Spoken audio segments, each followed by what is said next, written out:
A Study in Scarlet by Sir Arthur Conan Doyle. Part 1.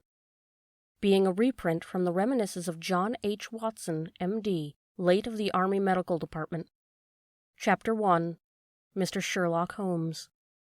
In the year 1878 I took my degree of Doctor of Medicine of the University of London, and proceeded to Netley to go through the course prescribed for surgeons in the Army. Having completed my studies there, I was duly attached to the 5th Northumberland Fusiliers as assistant surgeon. The regiment was stationed in India at the time, and before I could join it, the Second Afghan War had broken out.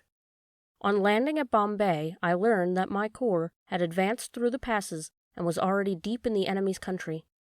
I followed, however, with many other officers who were in the same situation as myself, and succeeded in reaching Kandahar in safety, where I found my regiment and at once entered upon my new duties.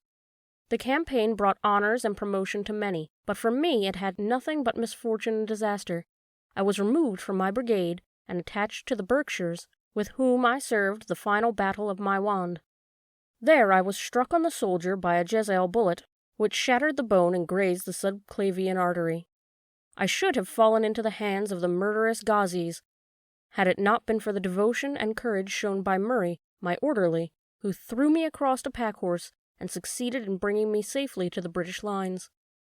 Worn with pain and weak from the prolonged hardships which I had undergone, I was removed with a great train of wounded sufferers to the base hospital of Peshawar. Here I rallied, and had already improved so far as to be able to walk about the wards, and even to bask a little upon the veranda, where I was struck down by enteric fever, that curse of our Indian possessions. For months my life was despaired of, and when at last I came to myself and became convalescent, I was so weak and emaciated that a medical board determined that not a day should be lost in sending me back to England. I was dispatched accordingly in the troop ship Orontes, and landed a month later on Portsmouth jetty, with my health irretrievably ruined, but with permission from a paternal government to spend the next 9 months in attempting to improve it. I had neither kith nor kin in England, and was therefore as free as air, or as free as an income of 11 shillings and 6 a day would permit a man to be. Under such circumstances I naturally gravitated to London, that great cesspool into which all the loungers and idlers of the empire are irresistibly drained. There I stayed for some time at a private hotel in the Strand, leading a comfortless, meaningless existence, and spending such money as I had, considerably more freely than I ought. So alarming did the state of my finances become, that I soon realized I must either leave the metropolis and rusticate somewhere in the country, or that I must make a complete alteration in my style of living. Choosing the latter alternative, I began by making up my mind to leave the hotel, and to take up my quarters in some less pretentious and less expensive domicile. On the very day that I had come to this conclusion, I was standing at the Criterion bar, where someone tapped me on the shoulder, and turning round I recognized young Stamford, who had been a dresser under me at Bart's. The sight of a friendly face in the great wilderness of London is a pleasant thing indeed to a lonely man. In old days Stamford had never been a particular crony of mine, but now I hailed him with enthusiasm, and he, in his turn, appeared to be delighted to see me. In the exuberance of my joy, I asked him to lunch with me at the Holborn, and we started off together in a hansom. "Whatever have you been doing with yourself, Watson?" he asked in undisguised wonder, as we rattled through the crowded London streets. "You are as thin as a lath and as brown as a nut." I gave him a short sketch of my adventures, and had hardly concluded it by the time that we had reached our destination. "Poor devil," he said commiseratingly, after he had listened to my misfortunes. "What are you up to now?" "Looking for lodgings," I answered, trying to solve the problem as to whether it is possible to get a comfortable room at a reasonable price. "That's a strange thing," remarked my companion. "You are the second man today that has used that expression to me." "And who was the first?" I asked. "A fellow who is working at the chemical laboratory up at the hospital. He was bemoaning himself this morning because he could not get someone to go halves with him in some nice rooms which he had found, and which were too much for his purse." "By Jove!" I cried. "If he really wants someone to share the rooms and the expense, I'm the very man for him. I should prefer having a partner to being alone." Young Stamford looked rather strangely at me over his wine-glass. "You don't know Sherlock Holmes yet," he said. "Perhaps you would not care for him as a constant companion." "Why, What is there against him?" "Oh, I didn't say there was anything against him. He is a little queer in his ideas, an enthusiast in some branches of science. As far as I know, he is a decent fellow, though." "A medical student, I suppose?" said I. "No, I have no idea what he intends to go in for. I believe he is well up in anatomy, and he is a first-class chemist. But, as far as I know, he has never taken out any systematic medical classes. His studies are very desultory and eccentric, but he has amassed a lot of out-of-the-way knowledge which would astonish his professors." "Did you never ask him what he was going in for?" I asked. "No, he is not a man that it is easy to draw out, though he can be communicative enough when the fancy seizes him." "I should like to meet him," I said. "If I am to lodge with anyone, I should prefer a man of studious and quiet habits. I am not strong enough yet to stand much noise or excitement.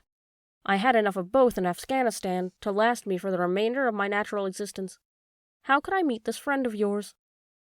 "He is sure to be at the laboratory," returned my companion. "He either avoids the place for weeks, or else he works there from morning to night. If you like, we shall drive round together after luncheon." "Certainly," I answered, and the conversation drifted away into other channels. As we made our way to the hospital after leaving the Holborn, Stamford gave me a few more particulars about the gentleman whom I proposed to take as my fellow lodger. "You mustn't blame me if you don't get on with him," he said.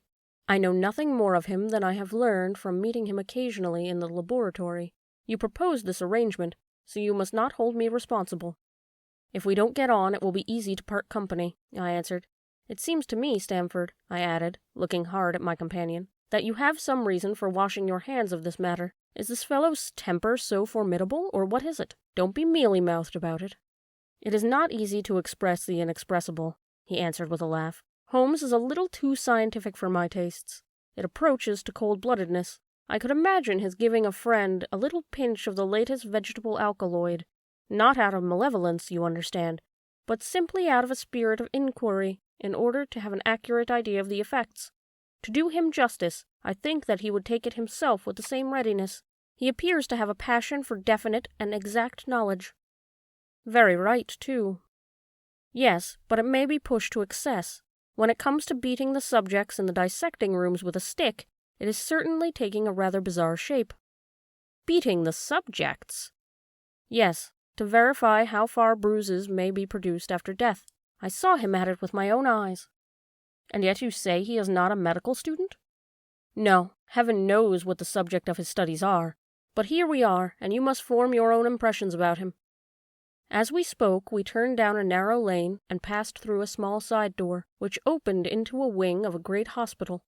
It was familiar ground to me, and I needed no guiding as we ascended the bleak stone staircase and made our way down the corridor with its vista of whitewashed wall and dun-colored doors.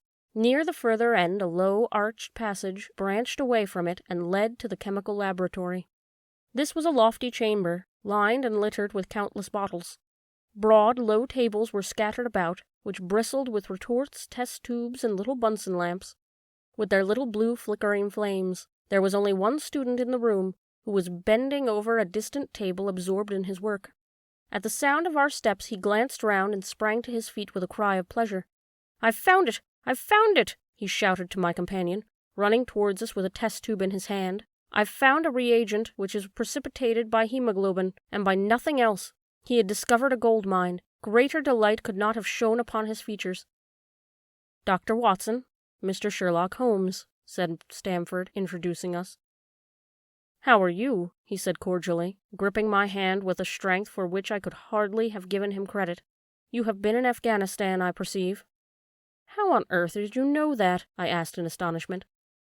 "Never mind," said he, chuckling to himself. "The question now is about hemoglobin. No doubt you see the significance of this discovery of mine." "It is interesting, chemically, no doubt," I answered. "But practically—" "Why, man, it is the most practical medico-legal discovery for years. Don't you see that it gives us an infallible test for bloodstains? Come over here now." He seized me by the coat sleeve in his eagerness, and drew me over to the table at which he had been working. "Let us have some fresh blood," he said, digging a long bodkin into his finger and drawing off the resulting drop of blood in a chemical pipette. "Now, I add this small quantity of blood to a liter of water. You perceive that the resulting mixture has the appearance of pure water. The proportion of blood cannot be more than 1 in a million. I have no doubt, however, that we shall be able to obtain the characteristic reaction." As he spoke, he threw into the vessel a few white crystals, and then added some drops of transparent fluid. In an instant, the contents assumed a dull mahogany color, and a brownish dust was precipitated in the bottom of the glass jar. "Ha ha!" he cried, clapping his hands, and looked as delighted as a child with a new toy. "What do you think of that?" "It seems to be a very delicate test," I remarked. "Beautiful, beautiful. The old Guacum test was very clumsy and uncertain. So is the microscopic examination for blood corpuscles. The latter is valueless if the stains are a few hours old. Now, this appears to act as well whether the blood is old or new.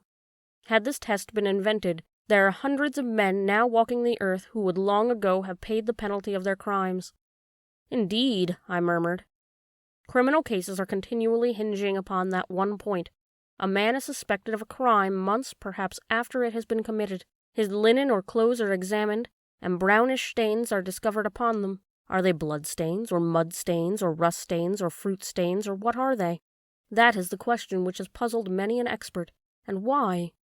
Because there was no reliable test. Now we have the Sherlock Holmes test, and there will no longer be any difficulty."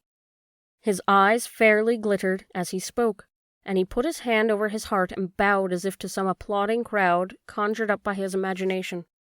"You are to be congratulated," I remarked, considerably surprised at his enthusiasm. "There was the case of von Bishop at Frankfurt last year. He would have certainly been hung had this test been in existence.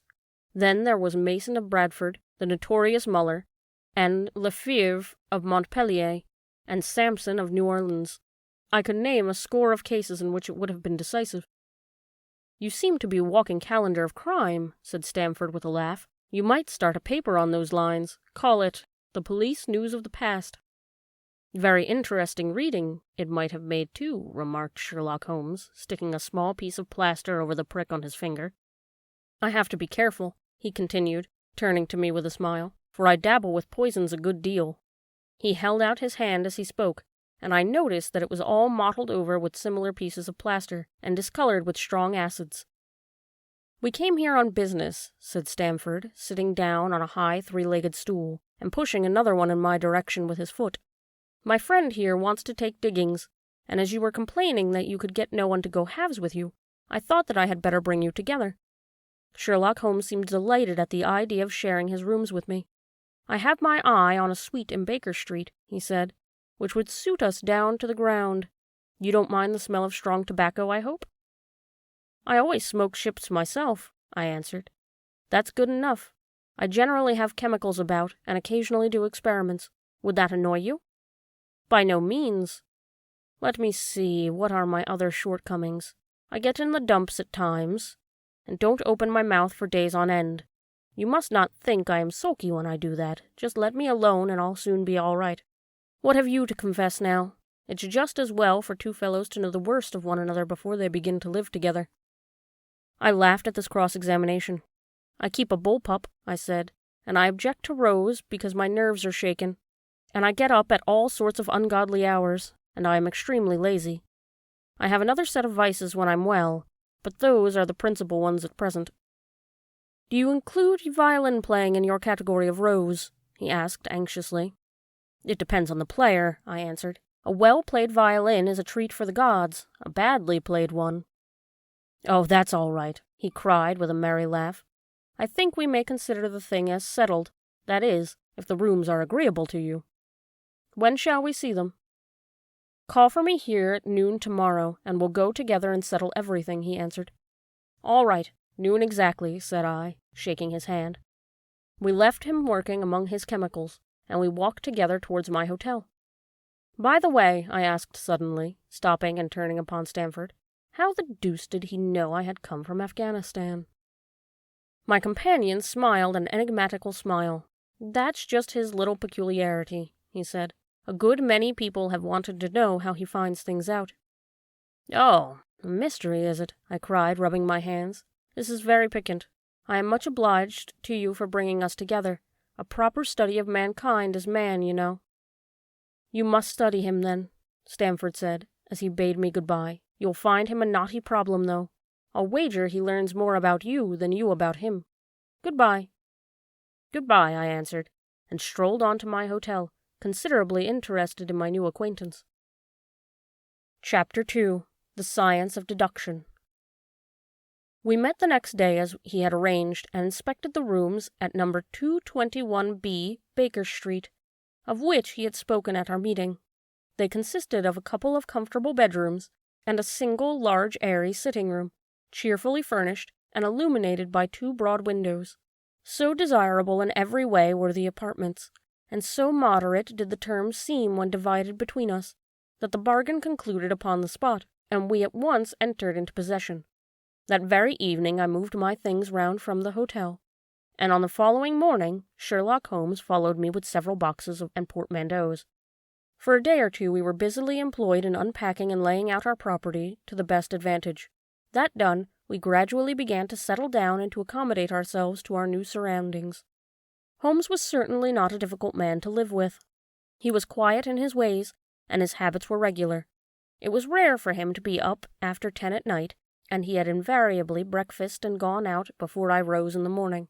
Sometimes he spent his day at the chemical laboratory, sometimes in the dissecting rooms, and occasionally in long walks, which appeared to take him into the lowest portions of the city. Nothing could exceed his energy when the working fit was upon him, but now and again a reaction would seize him, and for days on end he would lie upon the sofa in the sitting-room, hardly uttering a word or moving a muscle from morning to night.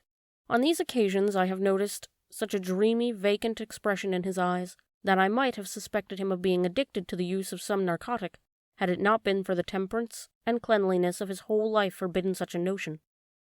As the weeks went by, my interest in him and my curiosity as to his aims in life gradually deepened and increased. His very person and appearance were such as to strike the attention of the most casual observer. In height he was rather over 6 feet, and so excessively lean that he seemed to be considerably taller. His eyes were sharp and piercing, save during those intervals of torpor to which I have alluded, and his thin, hawk-like nose gave his whole expression an air of alertness and decision. His chin, too, had the prominence and squareness which mark the man of determination. His hands were invariably blotted with ink and stained with chemicals, yet he was possessed of extraordinary delicacy of touch, as I frequently had occasion to observe when I watched him manipulating the fragile philosophical instruments.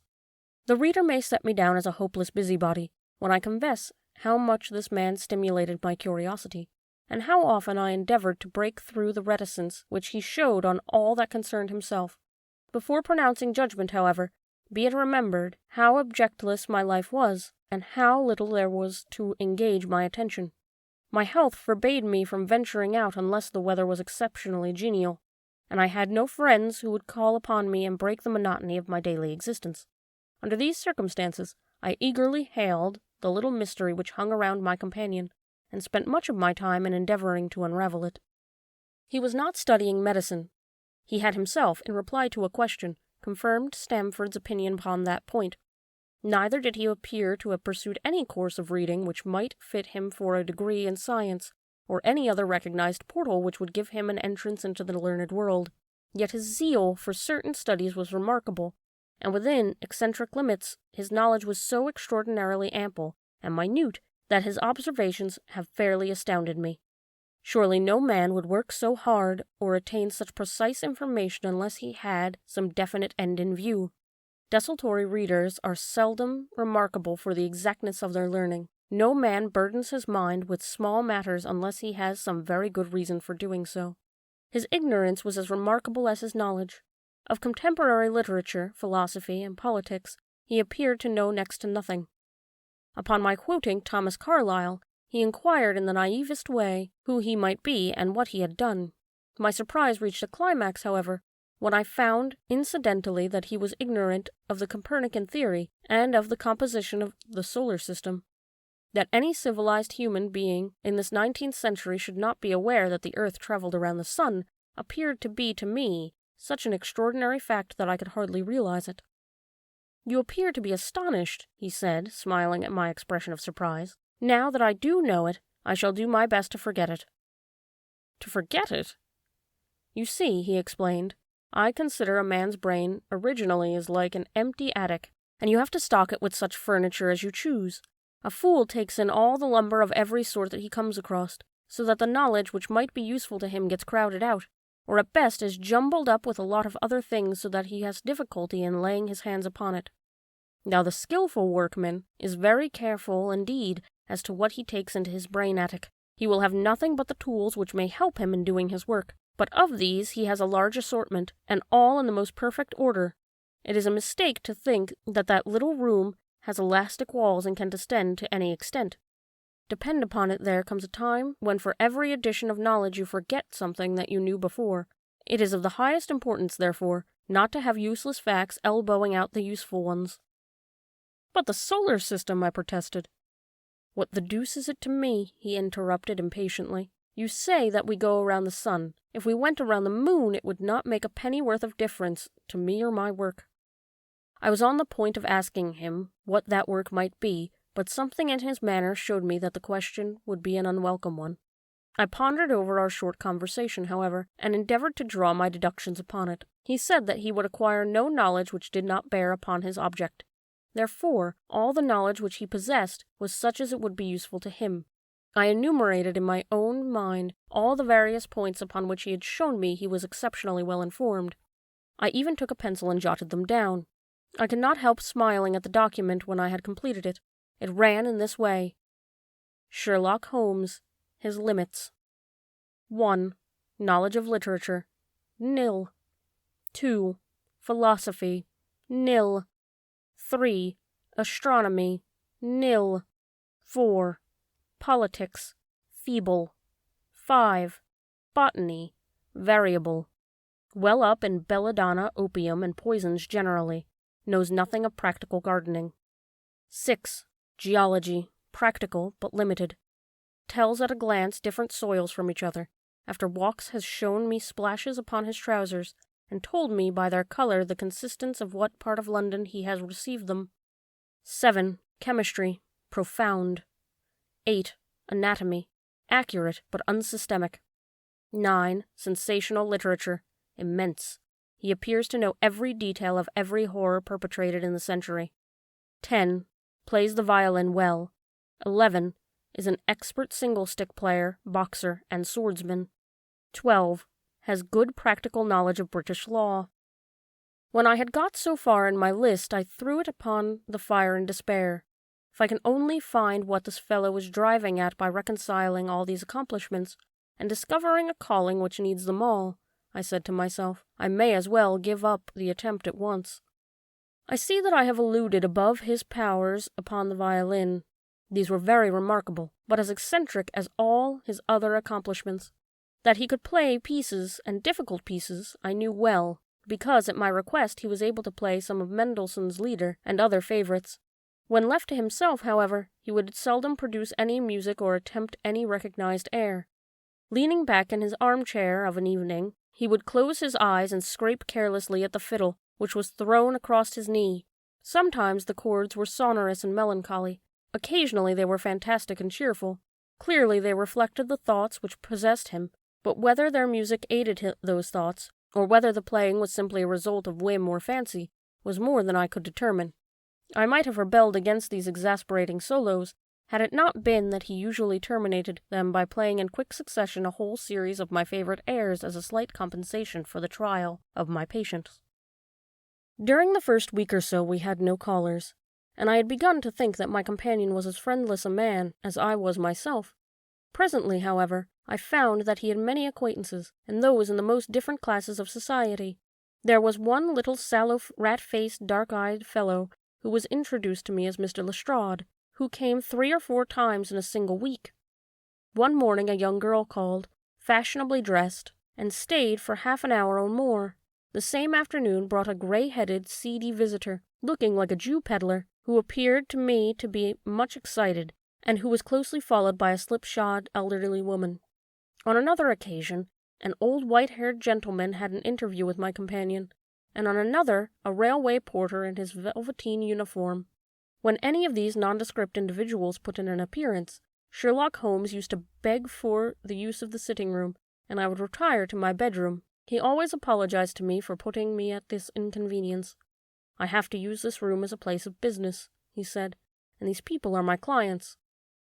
Again I had an opportunity of asking him a point-blank question, and again my delicacy prevented me from forcing another man to confide in me. I imagined at the time that he had some strong reason for not alluding to it, but he soon dispelled the idea by coming round to the subject of his own accord. It was upon the 4th of March, as I have good reason to remember, that I rose somewhat earlier than usual, and found that Sherlock Holmes had not yet finished his breakfast. The landlady had become so accustomed to my late habits that my place had not been laid nor my coffee prepared. With the unreasonable petulance of mankind, I rang the bell and gave a curt information that I was ready. Then I picked up a magazine from the table and attempted to while away the time with it, while my companion munched silently at his toast. One of the articles had a pencil mark at the heading, and I naturally began to run my eye through it. Its somewhat ambitious title was The Book of Life, and attempted to show how much an observant man might learn by an accurate and systematic examination of all that came in his way. It struck me as being a remarkable mixture of shrewdness and of absurdity. The reasoning was close and intense, but the deductions appeared to me to be far-fetched and exaggerated. The writer claimed by a momentary expression, a twitch of a muscle or the glance of an eye, to fathom a man's inmost thoughts. Deceit, according to him, was an impossibility in the case of one trained to observation and analysis. His conclusions were as infallible as so many propositions of Euclid.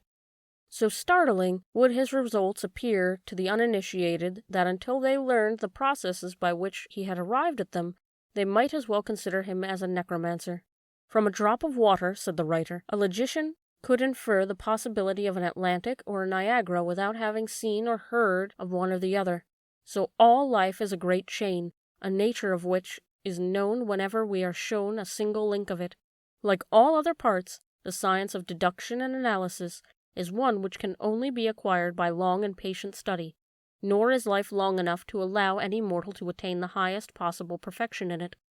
Before turning to those moral and mental aspects of the matter which present the greatest difficulties, let the inquirer begin by mastering his elementary problems. Let him, on meeting a fellow mortal, learn at a glance to distinguish the history of the man, and the trade of position in which he belongs. Puerile as such an exercise may seem, it sharpens the faculties of observation, and teaches one where to look and what to look for. By a man's fingernails, by his coat sleeve, by his boot, by his trouser knees, by the callousties of his forefinger and thumb, by his expression, by his shirt cuffs, by each of these things a man's calling is plainly revealed. That all united should fail to enlighten the competent inquirer in any case is almost inconceivable. "What ineffable twaddle!" I cried, slapping the magazine down on the table. "I never read such rubbish in my life." "What is it?" asked Sherlock Holmes. "Why, this article," I said, pointing at it with my egg spoon as I sat down to my breakfast. "I see that you have read it since you have marked it. I don't deny that it is smartly written. It irritates me, though. It is evidently the theory of some armchair lounger who evolves all these neat little paradoxes in the seclusion of his own study. It is not practical. I should like to see him clapped down in a third-class carriage on the Underground, and asked to give the trades of all the fellow travelers. I would lay 1,000 to 1 against him." "You would lose your money," Sherlock Holmes remarked calmly. "As for the article, I wrote it myself." "You?" "Yes. I have a turn both for observation and for deduction. The theories which I have expressed there, and which appear to be so chimerical, are really extremely practical, so practical that I depend upon them for my bread and cheese." "And how?" I asked involuntarily. "Well, I have a trade of my own. I suppose I am the only one in the world. I am a consulting detective, if you can understand what that is. Here in London we have lots of government detectives and lots of private ones. When these fellows are at fault, they come to me, and I manage to put them on the right scent. They lay down all the evidence before me, and I am generally able, by the help of my knowledge of the history of crime, to set them straight. There is a strong family resemblance about misdeeds, and if you have all the details of 1,000 at your finger ends, it is odd if you can't unravel the 1,001st. Lestrade is a well-known detective. He got himself into a fog recently over a forgery case, and that was what brought him here." "And these other people?" "They are mostly sent on by private inquiry agencies. They are all people who are in trouble about something, and want a little enlightening. I listen to their story, they listen to my comments, and then I pocket the fee. But do you mean to say, I said, that without leaving your room you can unravel some knot which other men can make nothing of, although they have seen every detail for themselves? Quite so. I have a kind of intuition in that way. Now and again a case turns up which is little more complex. Then I have to bustle about and see things with my own eyes. You see, I have a lot of special knowledge which I apply to the problem, and which facilitates matters wonderfully. Those rules of deduction laid down in that article, which aroused your scorn, are invaluable to me in my practical work. Observation with me is second nature. You appeared to be surprised when I told you, on your first meeting, that you had come from Afghanistan. You were told, no doubt. Nothing of the sort. I knew you came from Afghanistan. From long habit the train of thoughts ran so swiftly through my mind that I arrived at the conclusion without being conscious of the intermediate steps. There were such steps, however. The train of reasoning ran, here is the gentleman of a medical type, but with the air of a military man. Clearly an army doctor, then. He has just come from the tropics, for his face is dark, and that is not the natural tint of his skin, for his wrists are fair. He has undergone hardship and sickness, as his haggard face says clearly. His left arm has been injured, he holds it in a stiff and unnatural manner. Where in the tropics could an English army doctor have seen such hardship and got his arm wounded? Clearly, in Afghanistan. The whole train of thought did not occupy a second. Then remarked that you came from Afghanistan, and you were astonished. It is simple enough as you explain it, I said, smiling. You remind me of Edgar Allan Poe's Dupin. I had no idea that such individuals did exist outside of stories. Sherlock Holmes rose and lit his pipe. No doubt that you think you are complimenting me in comparing me to Dupin, he observed. Now, in my opinion, Dupin was a very inferior fellow. That trick of his breaking in on his friend's thoughts with an apropos remark, after a quarter of an hour's silence, is really very showy and superficial. He had some analytical genius, no doubt, but he was by no means such a phenomenon as Poe appeared to imagine. Have you read Gaboriau's works? I asked. Does Lecoq come up to your idea of being a detective? Sherlock Holmes sniffed sardonically. Lecoq was a miserable bungler, he said, in an angry voice. He had only one thing to recommend him, and that was his energy. That book made me positively ill. The question of how to identify an unknown prisoner. I could have done it in 24 hours. Lecoq took 6 months or so. It might be made a textbook for detectives to teach them what to avoid. I felt rather indignant at having 2 characters whom I had admired treated in this cavalier style. I walked over to the window and stood looking out into the busy street. This fellow may be very clever, I said to myself, but he is certainly very conceited. There are no crimes and no criminals in these days, he said querulously. What is the use of having brains in our profession? I know well that I have it in me to make my name famous. No man lives or has ever lived who has brought the same amount of study and of natural talent to the detection of crime which I have done. And what is the result? There is no crime to detect, or, at most, some bungling villainy, with a motive so transparent that even a Scotland Yard official can see through it. I was still annoyed at his bumptious style for conversation. I thought it best to change the topic. I wonder what that fellow is looking for, I asked, pointing to a stalwart, plainly dressed individual who was walking slowly down the other side of the street, looking anxiously at the numbers. He had a large blue envelope in his hand, and was evidently the bearer of a message. You mean the retired sergeant of the Marines? Said Sherlock Holmes. Brag and bounce, thought I to myself. He knows that I cannot verify his guess. The thought had hardly passed through my mind when the man whom we were watching caught sight of the number on our door and ran rapidly across the roadway.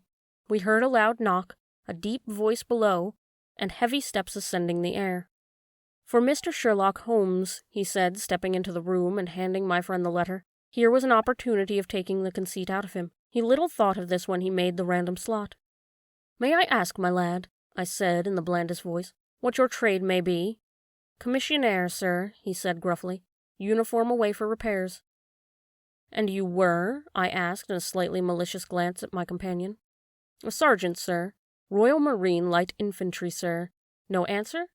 Right, sir. He clicked his heels together and raised his hand in a salute, and was gone.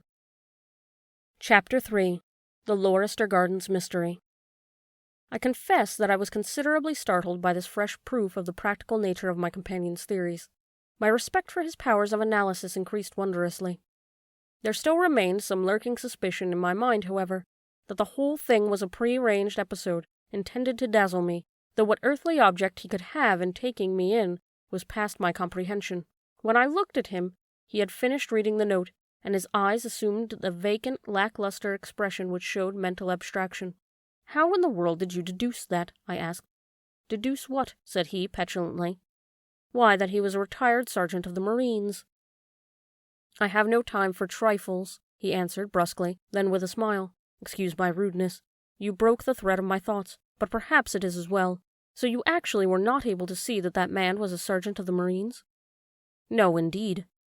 "It was easier to know than to explain why I knew it. If you were asked to prove that 2 and 2 made 4, you might find some difficulty, and yet you are quite sure of the fact. Even across the street I could see a great blue anchor tattooed on the back of the fellow's hand that smacked of the sea. He had a military carriage, however, and regulation side whiskers. There we have the Marine. He was a man with some amount of self-importance and a certain air of command. You must have observed that on his way in which he held his head and swung his cane. A steady, respectable, middle-aged man, too. On the face of him, all facts that led me to believe he had been a sergeant." "Wonderful!" I ejaculated. "Commonplace," said Holmes, though I thought from his expression that he was pleased at my evident surprise and admiration. "I said just now that there are no criminals. It appears that I am wrong. Look at this." He threw me over the note which the commissionaire had brought. "Why," I cried, as I cast my eye over it, "this is terrible." "It does seem to be a little out of the common," he remarked calmly. "Would you mind reading it to me aloud?" This is the letter which I read to him. "My dear Mr. Sherlock Holmes, there has been a bad business during the night at 3 Lorester Gardens, off the Brixton Road. Our man on the beat saw a light there about 2 in the morning, and as the house was an empty one, suspected that something was amiss. He found the door open, and in the front room, which is bare of furniture, discovered the body of a gentleman, well dressed, and having cards in his pocket bearing the name of Enoch J. Drebber, Cleveland, Ohio, USA. There had been no robbery, nor is there any evidence as to how the man met his death. There are marks of blood in the room, but there is no wound upon the person. We are at a loss as to how he came into the empty house. Indeed, the whole affair is a puzzler. If you can come round to the house any time before 12, you will find me there. I have left everything in statu quo until I hear from you. If you are unable to come, I shall give you fuller details, and would esteem it great kindness if you would do me the favor with your opinion. Yours faithfully, Tobias Gregson." "Gregson is the smartest of the Scotland Yarders," my friend remarked. "He and Lestrade are the pick of the bad lot. They are both quick and energetic, but conventional, shockingly so. They have their knives into one another, too. They are as jealous as a pair of professional beauties. There will be some fun over this case if they are both put upon the scent." I was amazed at the calm way which he rippled on. "Surely there is not a moment to be lost," I cried. "Shall I go and order you a cab?" "I'm not sure about whether I shall go. I am the most incurably lazy devil that ever stood in shoe leather. That is, when the fit is on me, for I can be spry enough at times." "Why, it is just a chance as you have been longing for." "My dear fellow, what does it matter to me? Supposing I unravel the whole matter, you may be sure that Gregson, Lestrade & Co. will pocket all the credit. That comes of being an unofficial personage." "But he begs you to help him." "Yes, he knows that I am his superior, and acknowledges it to me, but he would cut his tongue out before he would own it to any third person. However, we may as well go and have a look. I shall work it out on my own hook. I may have a laugh at them if I have nothing else. Come on." He hustled on his overcoat and bustled about in a way that showed that an energetic fit had superseded the apathetic one. "Get your hat," he said. "You wish me to come?" "Yes, if you have nothing better to do." A moment later we were both in a hansom, driving furiously for the Brixton Road. It was a foggy, cloudy morning, and the dun-colored veil hung over the housetops, looking like the reflection of the mud-colored streets beneath. My companion was in the best of spirits, and prattled away about Cremonia fiddles and about the difference between a Stradivarius and an Amati. As for myself, I was silent, for the dull weather and the melancholy business upon which we were engaged depressed my spirits. "You don't seem to give much thought to the matter at hand," I said at last, interrupting Holmes's musical disquisition. "No data yet," he answered. "It is a capital mistake to theorize before you have all the evidence. It biases the judgment." "You will have your data soon," I remarked, pointing my finger. "This is the Brixton Road, and that is the house, if I am not very much mistaken." "So it is. Stop, driver, stop!" We were still 100 yards or so from it, but he insisted upon our alighting, and we finished our journey upon foot. Number 3 Lauriston Gardens wore an ill-omened and minatory look. It was one of 4 which stood back some little way from the street, 2 being occupied and 2 empty. The latter looked out with 3 tiers of vacant melancholy windows, which were blank and dreary, save that here and there a "To Let" card developed like a cataract upon the bleared panes. A small garden sprinkled over with a scattered eruption of sickly plants separated each of those small houses from the street, and was traversed by a narrow pathway, yellowish in color, and consisting apparently of a mixture of clay and of gravel. The whole place was very sloppy from the rain which had fallen through the night. The garden was bounded by a 3-foot brick wall with a fringe of wood rails upon the top, and against this wall was a leaning, stalwart police constable, surrounded by a small knot of loafers, who craned their necks and strained their eyes in the vain hope of catching some glimpse of the proceedings within. I had imagined that Sherlock Holmes would at once have hurried into the house and plunged into a study of the mystery. Nothing appeared to be further from his intention. With an air of nonchalance which, under the circumstances, seemed to me to border upon affectation, he lounged up and down the pavement, and gazed vacantly at the ground, the sky, the opposite houses, and the line of railings. Having finished his scrutiny, he proceeded slowly down the path, or rather down the fringe of grass which flanked the path, keeping his eyes riveted upon the ground. Twice he stopped, and once I saw him smile, and heard him utter an exclamation of satisfaction. There were many marks of footsteps upon the wet clayey soil, but since the police had been coming and going over it, I was unable to see how my companion could hope to learn anything from it. Still, I had had such extraordinary evidence of the quickness of his perceptive faculties, that I had no doubt that he could see a great deal which was hidden from me. At the door of the house we were met by a tall, white-faced, flaxen-haired man, with a notebook in his hand, who rushed forward and wrung my companion's hand with effusion. "It is indeed kind of you to come," he said. "I have had everything left untouched." "Except that," my friend answered, pointing at the pathway. "If a herd of buffaloes had passed along, there could not be a greater mess. No doubt, however, you had drawn your own conclusions, Gregson, before you permitted this." "I have had so much to do inside the house," the detective said evasively. "My colleague, Mr. Lestrade, is here, and I had relied upon him to look after this." Holmes glanced at me and raised his eyebrows sardonically. "With 2 such men as yourself and Lestrade upon the ground, there will not be much for a third party to find out," he said. Gregson rubbed his hands in a self-satisfied way. "I think we have done all that can be done," he answered. "It's a queer case, though, and I knew your taste for such things." "You did not come here in a cab?" asked Sherlock Holmes. "No, sir." "Nor Lestrade?" "No, sir." "Then let us go and look at the room." With which inconsequent remark he strode on into the house, followed by Gregson, whose features expressed his astonishment. A short passage, bare-planked and dusty, led to the kitchen and offices. 2 doors opened out to the left and to the right. One of these had obviously been closed for many weeks. The other belonged to the dining room, which was the apartment in which the mysterious affair had occurred. Holmes walked in, and I followed him with that subdued feeling in my heart which the presence of death inspires. It was a large square room, looking all the larger from the absence of all furniture. A vulgar flaring paper adorned the walls, and it was blotched in places with mildew, and here and there great strips had become detached and hung down, exposing the yellow plaster beneath. Opposite the door was a showy fireplace, surmounted by a mantelpiece of imitation white marble. On one corner of this was stuck the stump of a red wax candle. The solitary window was so dirty that the light was hazy and uncertain, giving a dull gray tinge to everything, which was intensified by the thick layer of dust which coated the whole apartment. All these details I observed afterwards.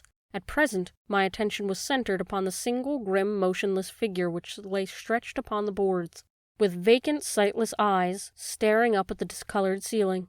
It was that of a man about 43 or 44 years of age, middle-sized, broad-shouldered, with crisp, curling black hair and a short, stubbly beard.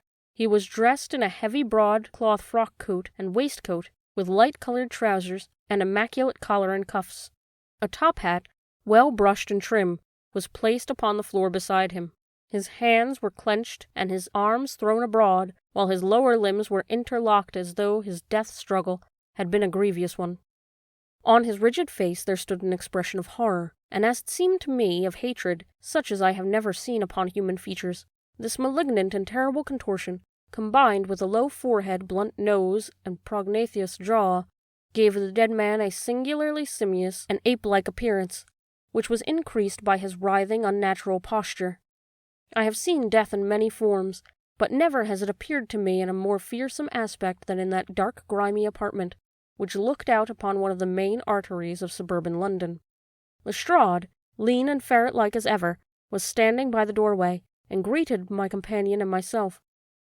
"This case will make a stir, sir," he remarked. "It beats anything I have seen, and I am no chicken." "There is no clue," said Gregson. "None at all," claimed Lestrade. Sherlock Holmes approached the body, and, kneeling down, examined it intently. "You're sure that there is no wound?" he asked, pointing to numerous gouts and splashes of blood which lay all around. "Positive," cried both detectives. "Then of course this blood belongs to a second individual, presumably the murderer, if murder has been committed. It reminds me of the circumstances attendant on the death of Van Jansen in Utrecht in the year 34. Do you remember the case, Gregson?" "No, sir." "Read it up, you really should.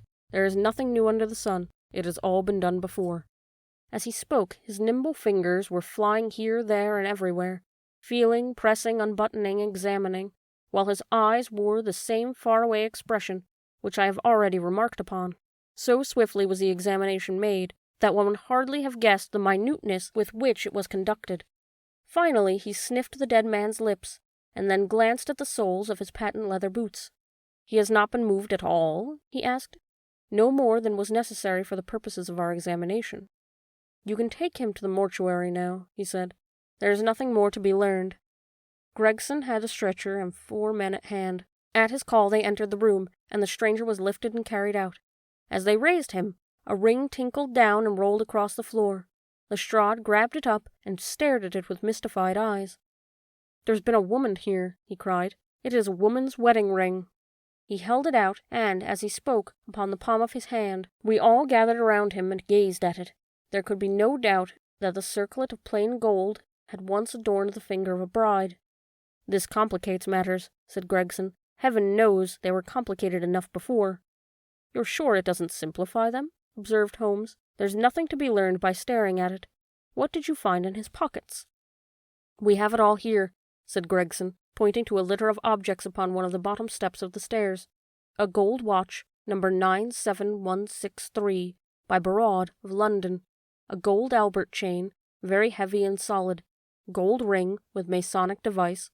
Gold pin, bulldog's head, with rubies as eyes. Russian leather card case, with cards of Enoch J. Drebber of Cleveland, corresponding with the E.J.D. upon the linen. No purse, but loose money to the extent of £7.13, pocket edition of Boccaccio's Decameron, with the name of Joseph Stangerson upon the flyleaf, 2 letters, one addressed to E.J. Drebber, and one to Joseph Stangerson." "At what address?" "American Exchange, Strand, to be left till called for." "They are both from the Guion Steamship Company, and refer to the sailings of their boats from Liverpool. It is clear that this unfortunate man was about to return to New York. Have you made any inquiries as to this man Stangerson?" "I did at once, sir," said Gregson. "I have had advertisements sent to all the newspapers, and one of my men has gone to the American Exchange, but he has not returned yet." "Have you sent to Cleveland?" "We telegraphed this morning." "How did you word your inquiries?" "We simply detailed the circumstances, and said we should be glad of any information which could help us." "You did not ask for particulars on any point which appeared to you to be crucial?" "I asked about Stangerson." "Nothing else? Is there no circumstances on which this whole case appears to hinge? Will you not telegraph again?" "I have said all there is to say," said Gregson in an offended voice. Sherlock Holmes chuckled to himself and appeared to be about to make some remark, when Lestrade, who had been in the front room while we were holding this conversation in the hall, reappeared upon the scene, rubbing his hands in a pompous and self-satisfied manner. "Mr. Gregson," he said, "I have just made a discovery of the highest importance, and one which would have been overlooked had I not made a careful examination of the walls."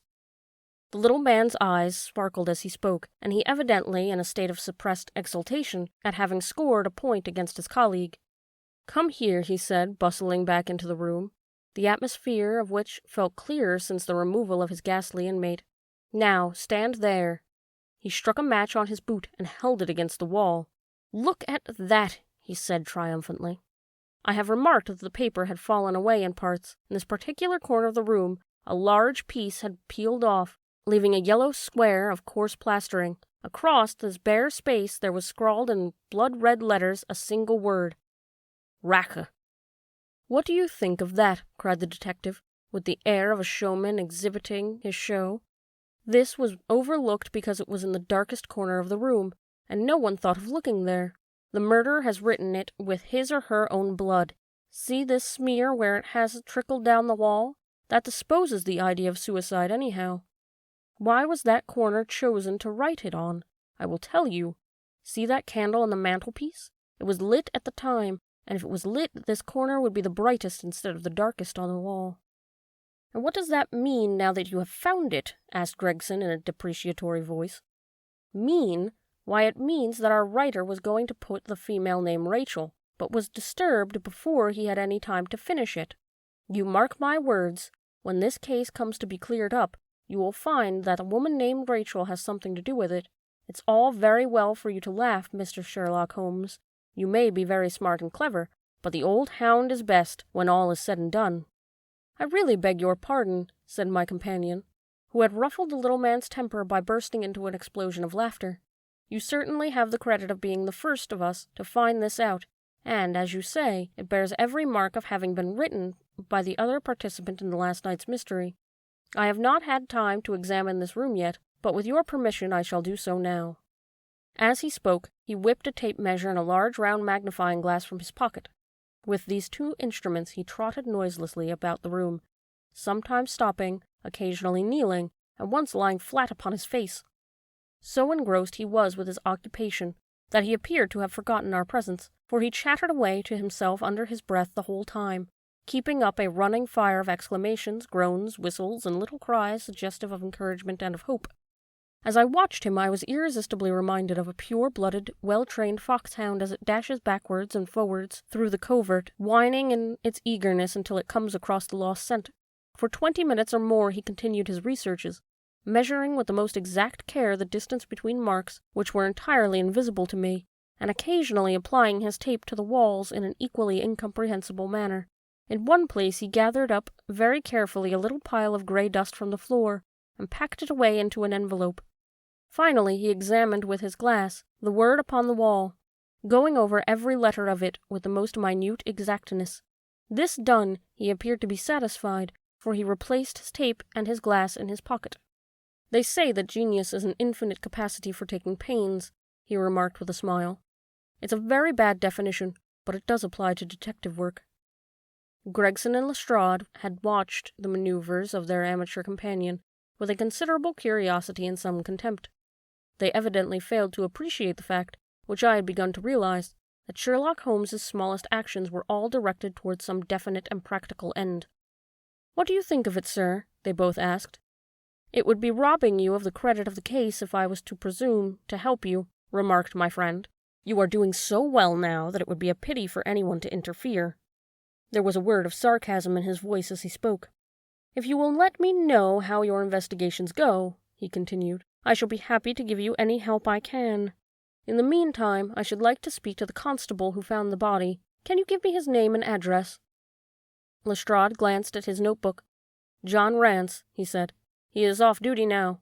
You will find him at 46 Audley Court, Kennington Park Gate." Holmes took a note of the address. "Come along, Doctor," he said. "We shall go and look him up. I'll tell you one thing which may help you in the case," he continued, turning to the detectives. "There has been a murder done, and the murderer was a man.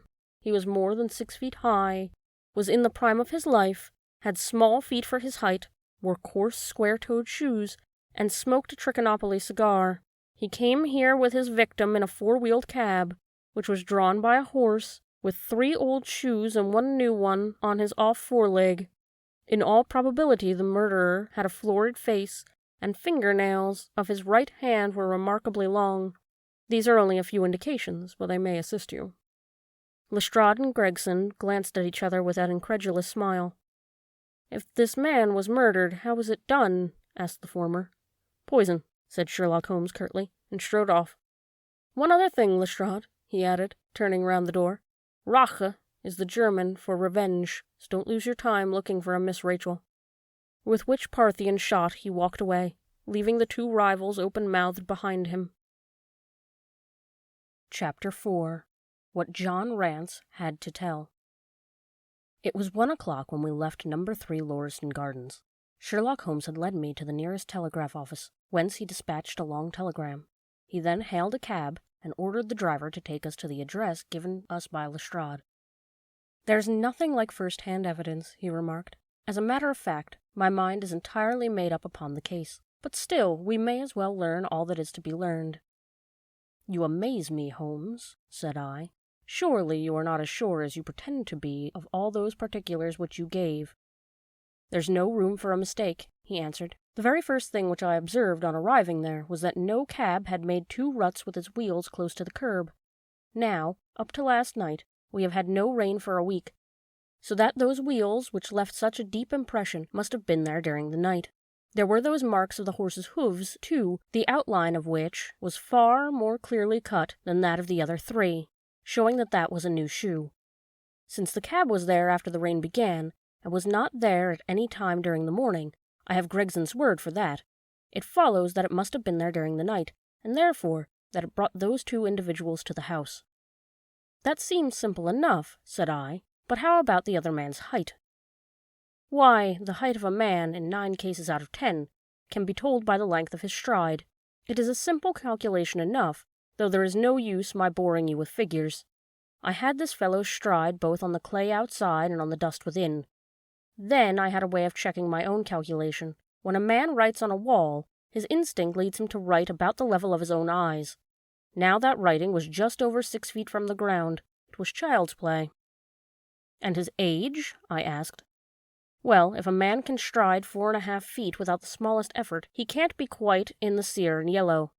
That was the breadth of a puddle on the garden walk which he had evidently walked across. Patent leather boots had gone round, and square-toed had hopped over. There is no mystery about it at all. I am simply applying to ordinary life a few of those precepts of observation and deduction which I advocated in that article. Is there anything else that puzzles you?" "The fingernails and the Trichinopoly?" I suggested. "The writing on the wall was done with a man's forefinger dipped in blood, which would not have been the case if the man's nail had been trimmed. I gathered up some scattered ash on the floor. It was dark in color and flaky. Such an ash can only be made by a Trichinopoly. I have made a special study of cigar ashes. In fact, I have written a monograph upon the subject. I flatter myself that I can distinguish at a glance the ash of any known brand, either of cigar or of tobacco. It is just in such detail that the skilled detective differs from the Gregson and Lestrade type." "And the florid face?" I asked. "Ah, that was a more daring shot, though I have no doubt that I was right. You must not ask me that at the present state of the affair." I passed my hand over my brow. "My head is in a whirl," I remarked. "The more one thinks of it, the more mysterious it grows. How came these 2 men, if there were 2 men, into an empty house? What has become of the cabman who drove them?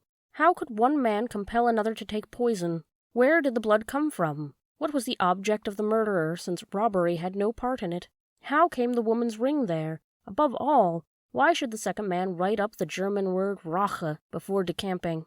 I confess that I cannot see any possible way of reconciling all these facts." My companion smiled approvingly. "You sum up the difficulties of the situation succinctly and well," he said. "There is much that is still obscure, though I have quite made up my mind on the main facts. As to poor Lestrade's discovery, it was simply a blind intended to put the police on the wrong track by suggesting socialism and secret societies. It was not done by a German. The A, if you notice, was printed somewhat after the German fashion. Now, a real German invariably prints in the Latin character, so that we may safely say that this was not written by one, but by a clumsy imitator who overdid his part. It was simply a ruse to divert inquiry into the wrong channel. I'm not going to tell you much more of the case, Doctor. You know a conjurer gets no credit when once he has explained his trick, and if I show you too much of my method of working, you will come to the conclusion that I am a very ordinary individual after all. I shall never do that, I answered. You have brought detection as near an exact science as it ever will be brought in this world. My companion flushed with pleasure at my words, and the earnest way in which I uttered them.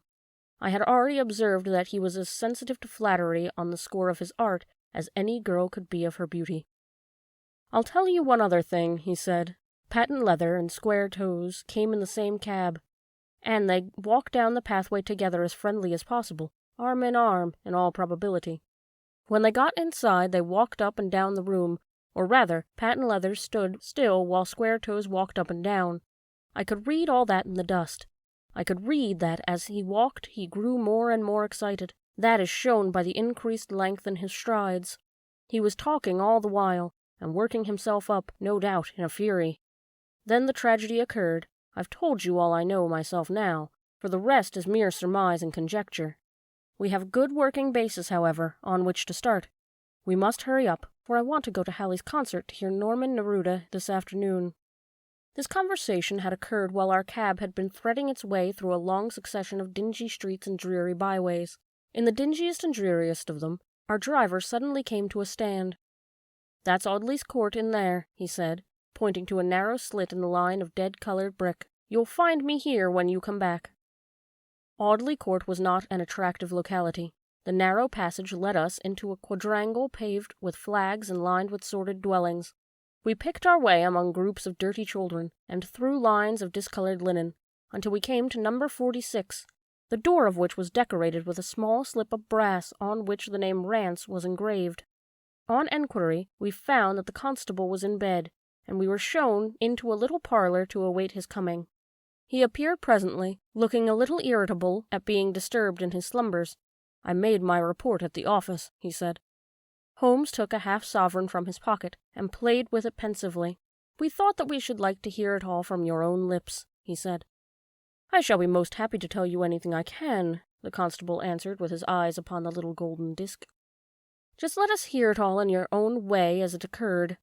Rance sat down on the horsehair sofa and knitted his brows as though determined not to omit anything in his narrative.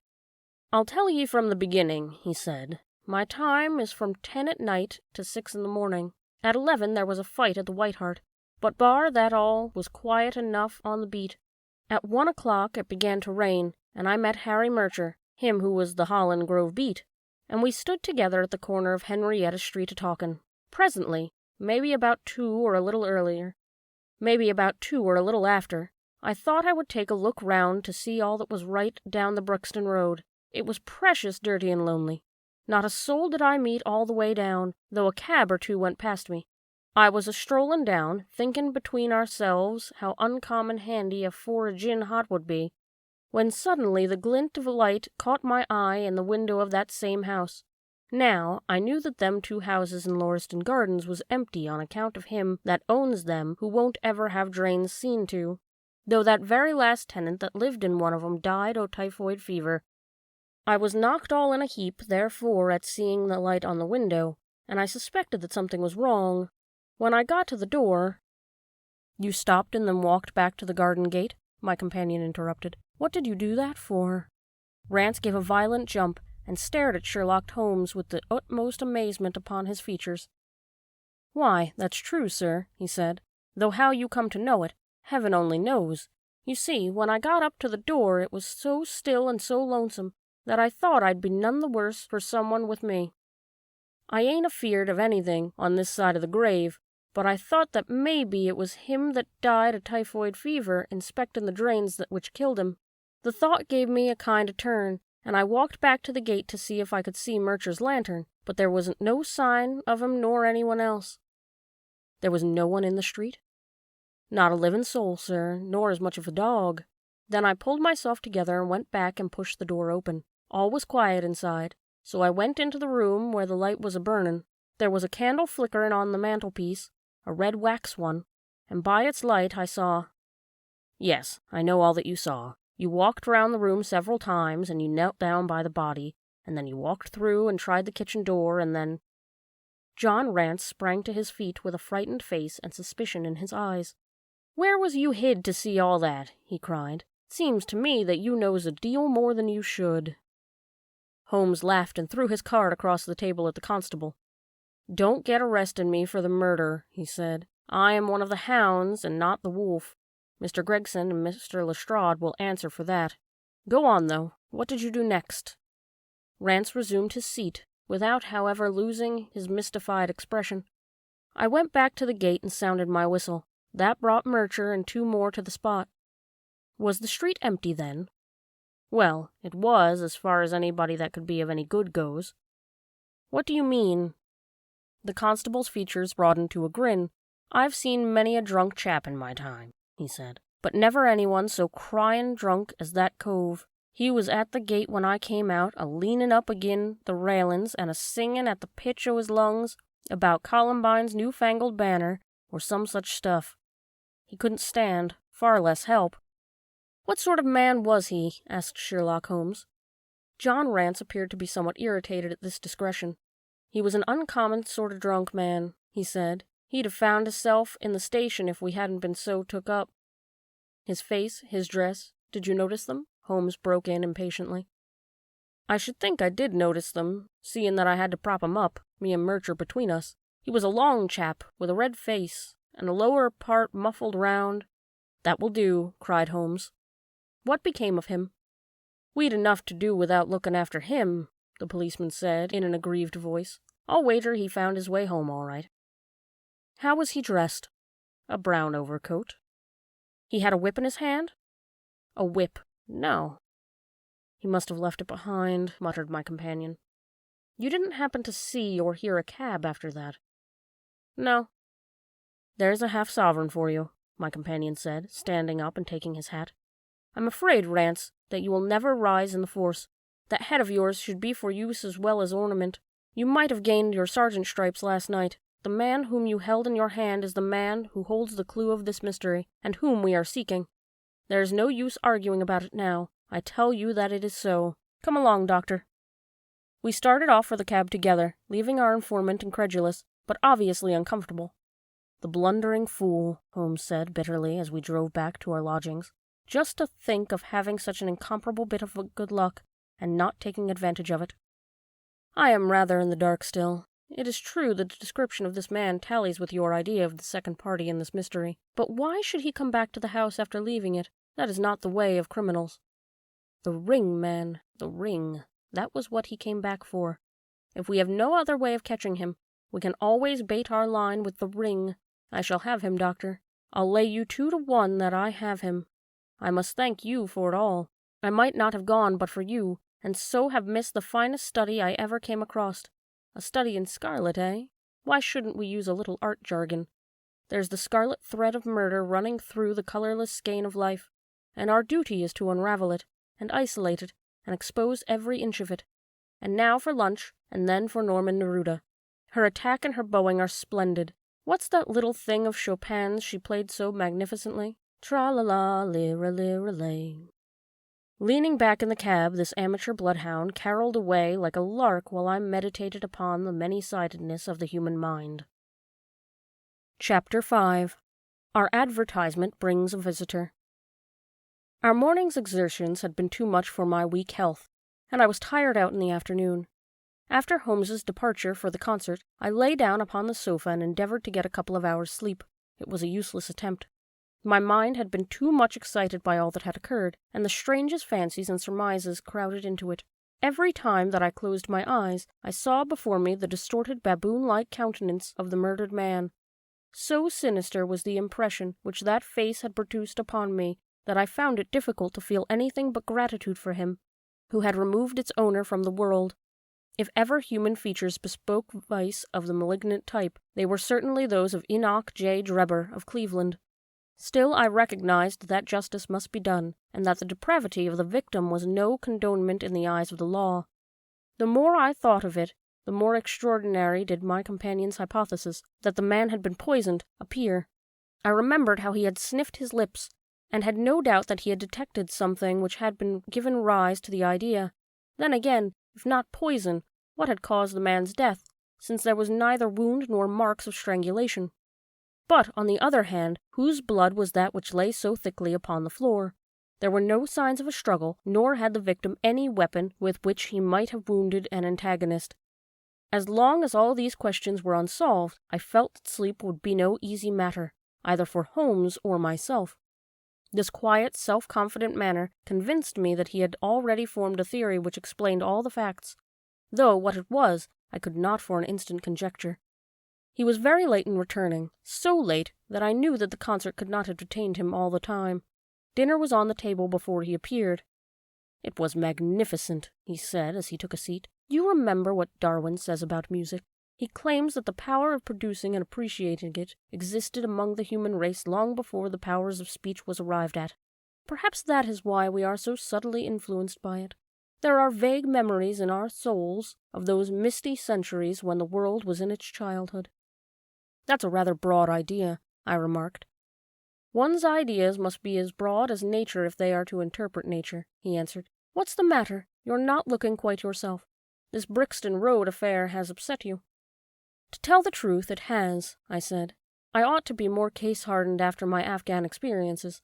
I saw my own comrades hacked to pieces at Maiwand without losing my nerve. I can understand. There is a horror about this which stimulates the imagination. Where there is no imagination, there is no horror. Have you seen the evening paper?" "No. It gives a fairly good account of the affair. It does not mention the fact that when the man was raised up, a woman's wedding ring fell upon the floor. It is just as well that it does not." "Why?"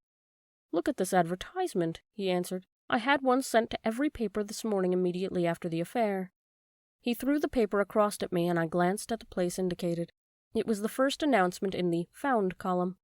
"In Brixton Road this morning," it ran, "a plain gold wedding ring, found in the roadway between the White Hart Tavern and Holland Grove.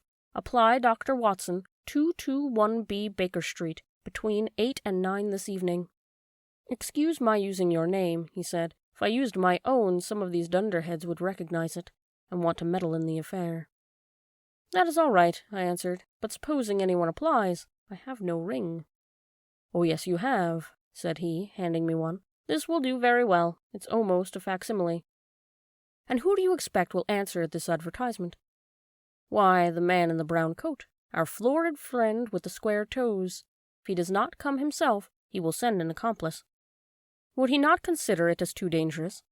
"Not at all. If my view of the case is correct, and I have every reason to believe that it is, this man would rather risk anything than lose the ring. According to my notion, he dropped it while stooping over Drebber's body, and did not miss it at the time. After leaving the house, he discovered his loss and hurried back, but found the police already in possession, owing to his own folly in leaving the candle burning. He had to pretend to be drunk in order to allay the suspicions which might have been aroused by his appearance at the gate. Now put yourself in that man's place. On thinking the matter over, it must have occurred to him that it was possible that he had lost the ring in the road after leaving the house. What would he do then? He would eagerly look out for the evening papers in hope of seeing it among the articles found.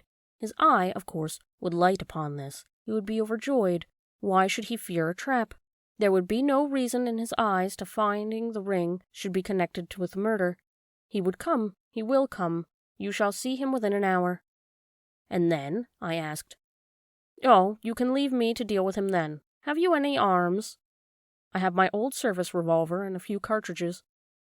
"You had better clean it and load it. He will be a desperate man, and though I shall take him unawares, it is well to be ready for anything." I went to my bedroom and followed his advice. When I returned with the pistol, the table had been cleared, and Holmes was engaging in his favorite occupation of scraping upon his violin. "The plot thickens," he said as I entered. "I have just had an answer to my American telegram. My view of the case is the correct one." "And that is?" I asked eagerly. "My fiddle would be the better for new strings," he remarked. "Put your pistol in your pocket. When the fellow comes, speak to him in an ordinary way. Leave the rest to me. Don't frighten him by looking at him too hard." "It is 8 o'clock now," I said, glancing at my watch. "Yes, he will probably be here in a few minutes. Open the door slightly. That will do.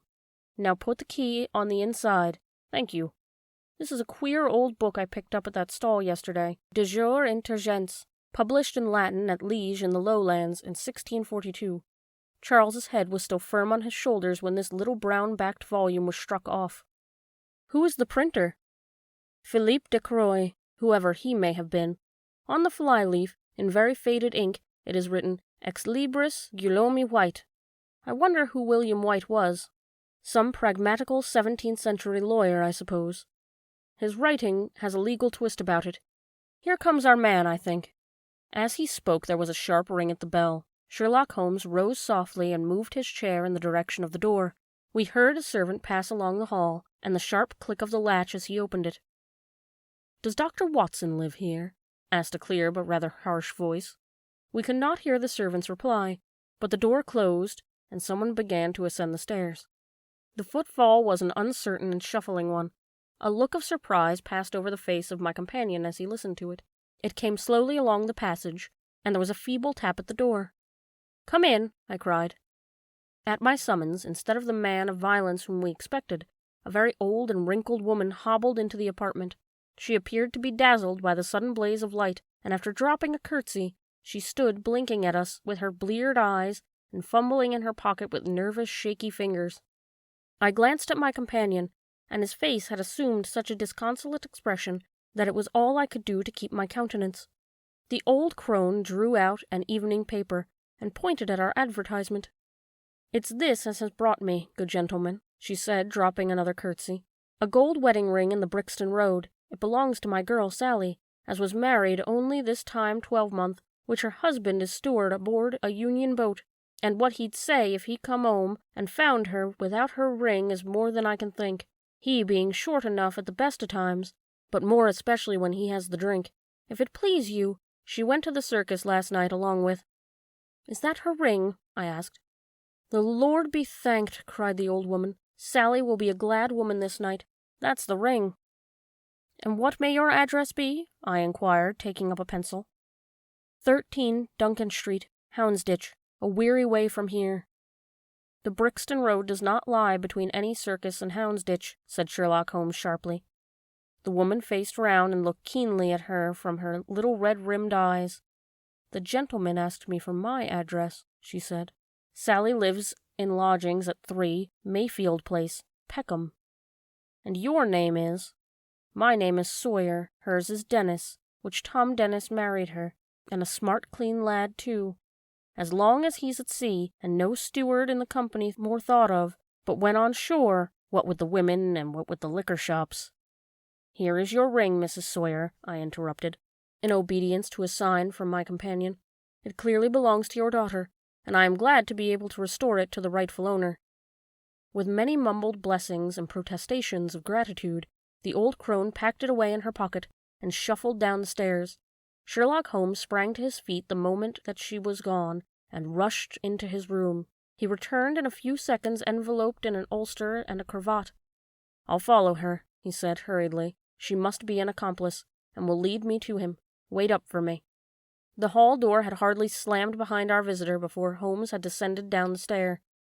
Looking through the window, I could see her walking feebly along the other side, while her pursuer dogged her some distance behind. Either his whole theory is incorrect, I thought to myself, or else he will be led now to the heart of the mystery. There was no need for him to ask me to wait up for him, for I felt that sleep was impossible until I heard the result of his adventure. It was close upon 9 when he set out. I had no idea how long he might be, but I sat stolidly puffing at my pipe and skipping over the pages of Henry Murger's Vie de Bohème. 10 o'clock passed, and I heard the footsteps of the maid as they pattered off to bed.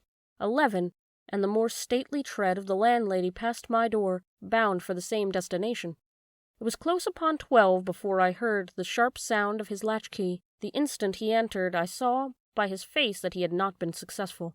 Amusement and chagrin seemed to be struggling for the mastery, until the former suddenly carried the day, and he burst into a hearty laugh. "I wouldn't have the Scotland Yarders know it for the world," he cried, dropping into his chair. I have chaffed them so much that they would never have let me hear the end of it. I can afford to laugh, because I know that I will be even with them in the long run." "What is it, then?" I asked. Oh, I don't mind telling the story against myself. That creature had gone a little way when she began to limp and show every sign of being footsore. Presently she came to a halt and hailed a four-wheeler which was passing.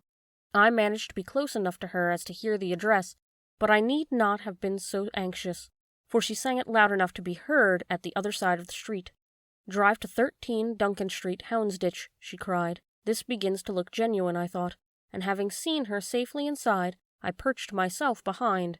That's an art which every detective should be an expert at. Well, away we rattled, and never drew rein until we reached the street in question. I hopped off before we came to the door, and strolled off the street in an easy, lounging way. I saw the cab pull up, the driver jumped down, and I saw him open the door and stand expectantly. Nothing came out, though. When I reached him, he was groping about frantically in the empty cab, and giving vent to the finest assorted collection of oaths that I have ever listened to. There was no sign or trace of his passenger, and I fear it will be a long time before he gets his fare. On inquiring at number 13, we found that the house belonged to a respectable paper-hanger named Keswick, and that no one of the name, either Sawyer or Dennis, had ever been heard of before. "You mean to say," I cried in amazement, "that tottering, feeble old woman was able to get out of the cab while it was in motion, without either you or the driver seeing her?" "Old woman be damned," said Sherlock sharply. "We were the old woman to be so taken in.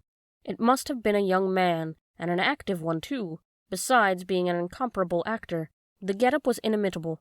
He saw that he was followed, no doubt, and used his means of giving me the slip. It shows that the man we are after is not only as lonely as I imagined he was, but has friends who are all ready to risk something for him. Now, Doctor, you are looking done up. Take my advice and turn in."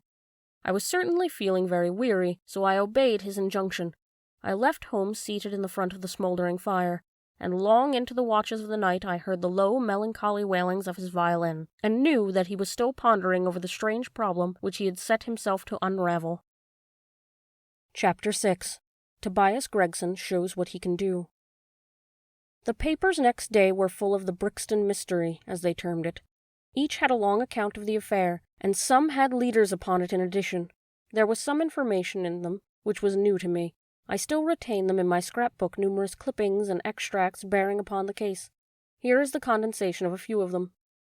The Daily Telegraph remarked that in the history of crime there had seldom been a tragedy which presented stranger features. The German name of the victim, the absence of all other motive, and the sinister inscription on the wall all pointed to its perpetration by political refugees and revolutionists. The Socialists had many branches in America, and the deceased had, no doubt, infringed their unwritten laws and been tracked down by them. After alluding airily to the Vergemicht, Aqua Tofana, Carbonari, and Marchons de Brinville, the Darwinian theory, the principles of Malthus, and the Ratcliffe Highway murders, the article concluded by admonishing the government and advocating a closer watch over foreigners in England. The Standard commented upon the fact that the lawless outrages of the sort usually occurred under the Liberal administration. They arose from the unsettling of the minds of the masses, and the consequent weakening of all authority. The deceased was an American gentleman who had been residing for some weeks in the metropolis. He had stayed at the boarding-house of Madame Charpentier in Torquay Palace, Camberwell. He was accompanied in his travels by his private secretary, Mr. Joseph Stangerson. The two bade adieu to their landlady upon Tuesday, the 4th instance, and departed to Euston Station with the avowed intention of catching the Liverpool express. They were afterwards seen together upon the platform. Nothing more is known of them until Mr. Drebber's body was, as recorded, discovered in an empty house in the Brixton Road, many miles from Euston. How he had came there, or how he met his fate, are questions which are still involved in mystery. Nothing is known of the whereabouts of Stangerson. We are glad to hear that Mr. Lestrade and Mr. Gregson, of Scotland Yard, are both engaged upon the case, and it is confidently anticipated that these well-known officers will speedily throw light upon the matter. The Daily News observed that there was no doubt as to the crime being a political one. the despotism and hatred of liberalism which animated the continental governments had had the effect of driving to our shores a number of men who might have made excellent citizens were they not soured by the recollection of all that they had undergone. Among these men there was the stringent code of honor, any infringement of which was punished by death. Every effort should be made to find the Secretary Stangerson and to ascertain some particulars of the habits of the deceased. A great step which had gained by the discovery of the address of the house at which he had boarded, a result of which was entirely due to the acuteness and energy of Dr. Gregson of Scotland Yard. Sherlock Holmes and I read these notices over together at breakfast, and they appeared to afford him considerable amusement. I told you that, whatever happened, Lestrade and Gregson would be sure to score. That depends on how it turns out. Oh, bless you, it doesn't matter in the least. If the man is caught, it will be on account of their exertions. If he escapes, it will be in spite of their exertions. It's heads I win and tails you lose. Whatever they do, they will have followers. Un sot trouve toujours un plus sot qui l'admire. What on earth is this? I cried, for at this moment there came a pattering of many steps in the hall and on the stairs, accompanied by audible expressions of disgust upon the part of our landlady. It's the Baker Street division of the detective police force, said my companion gravely, and as he spoke there rushed into the room a half-dozen of the dirtiest and most ragged Arabs that I had ever clapped eyes on. "Attention!" cried Holmes in a sharp tone, and the 6 dirty little scoundrels stood in a line like many disreputable statuettes. "In future you shall send up Wiggins alone to report, and the rest of you must wait in the street. Have you found it, Wiggins?" "No, sir, we hain't," said one of the youths. "I hardly expected you would. You must keep on until you do. Here are your wages." He handed each of them a shilling. "Now off you go, and come back with a better report next time." He waved his hand, and they scampered away downstairs like so many rats, and we heard their shrill voices next moment in the street. "There's more work to be got out of those little beggars than out of a dozen of the force," Holmes remarked. "The mere sight of an official-looking person seals men's lips. These youngsters, however, go everywhere and hear everything. They are as sharp as needles, too. All they want is organization." "Is it on this Brixton case that you are employing them?" I asked. "Yes. There is a point which I wish to ascertain. It is merely a matter of time. Hullo! We are going to hear some news now with a vengeance. Here is Gregson coming down the road, with beatitude written upon every feature of his face. Bound for us, I know. Yes, he is stopping. There he is." There was a violent peal at the bell, and in a few seconds the fair-haired detective came up the stairs, 3 steps at a time, and burst into our sitting-room. "My dear fellow," he cried, wringing Holmes's unresponsive hand, "congratulate me. I have made the whole thing clear as day." A shade of anxiety seemed to me to cross my companion's expressive face. "Do you mean that you are on the right track?" he asked. "The right track? Why, sir, we have the man under lock and key." "And his name is?" "Arthur Charpentier, sub-lieutenant in Her Majesty's Navy," cried Gregson, pompously, rubbing his fat hands and inflating his chest. Sherlock Holmes gave a sigh of relief, and relaxed into a smile. "Take a seat and try one of these cigars," he said. "We are anxious to know how you managed it. Will you have some whiskey and water?" "I don't mind if I do," the detective answered. "The tremendous exertions which I have gone through during the last day or two have worn me out. Not so much bodily exertion, you understand, as the strain upon the mind. You will appreciate that, Mr. Sherlock Holmes, for we are both brain workers." "You do me too much honor," said Holmes, gravely. "Let us hear how you arrived at this most gratifying result." The detective seated himself in the armchair and puffed complacently at his cigar. Then he slapped his thigh in a paroxysm of amusement. "The fun of it is," he cried, "that fool Lestrade, who thinks himself so smart, has gone off upon the wrong track altogether. He is after that Secretary Stangerson, who had no more to do with the crime than the babe unborn. I have no doubt that he has caught him by this time." The idea tickled Gregson so much that he laughed until he choked. "And how did you get your clue?" "Ah, I'll tell you all about it, of course, Dr. Watson. This is strictly between ourselves. The first difficulty we had to contend with was the finding of Americans' antecedents. Some people would have waited until their advertisements were answered, or until parties came forward and volunteered information. That is not Tobias Gregson's way of going to work. You remember the hat beside the dead man? Yes, said Holmes, by John Underwood and Sons, 129 Camberwell Road. Gregson looked quite crestfallen. I had no idea you noticed that, he said. Have you been there? No. Ha! Cried Gregson, a little relieved voice. You should never neglect a chance, however small it may seem. To a great mind, nothing is little, remarked Holmes sensuously. Well, I went to Underwood and asked him if he had sold a hat of that size and description. He looked over his books and came on it at once. He had sent the hat to a Mr. Drebber, residing at Charpentier's boarding establishment, Torquay Terrace. Thus I got this address. Smart, very smart, murmured Sherlock Holmes. I next called upon Madame Charpentier, continued the detective. I found her very pale and distressed. Her daughter was in the room, too, an uncommonly fine girl she is, too. She was looking red about the eyes, and her lips trembled as I spoke to her. That didn't escape my notice. I began to smell a rat. You know the feeling, Mr. Sherlock Holmes, when you come upon the right scent, a kind of thrill in your nerves. Have you heard of the mysterious death of your late boarder, Mr. Enoch J. Drebber of Cleveland? I asked. The mother nodded. She didn't seem able to get out a word. The daughter burst into tears. I felt more than ever that these people knew something of the matter. At what o'clock did Mr. Drebber leave your house for the train? I asked. At 8 o'clock, she said, gulping in her throat to keep down her agitation. His secretary, Mr. Stangerson, said that there were 2 trains, one at 9:15 and one at 11. He was to catch the first. And was that the last you saw of him? A terrible change came over the woman's face when I asked the question. Her features turned perfectly livid.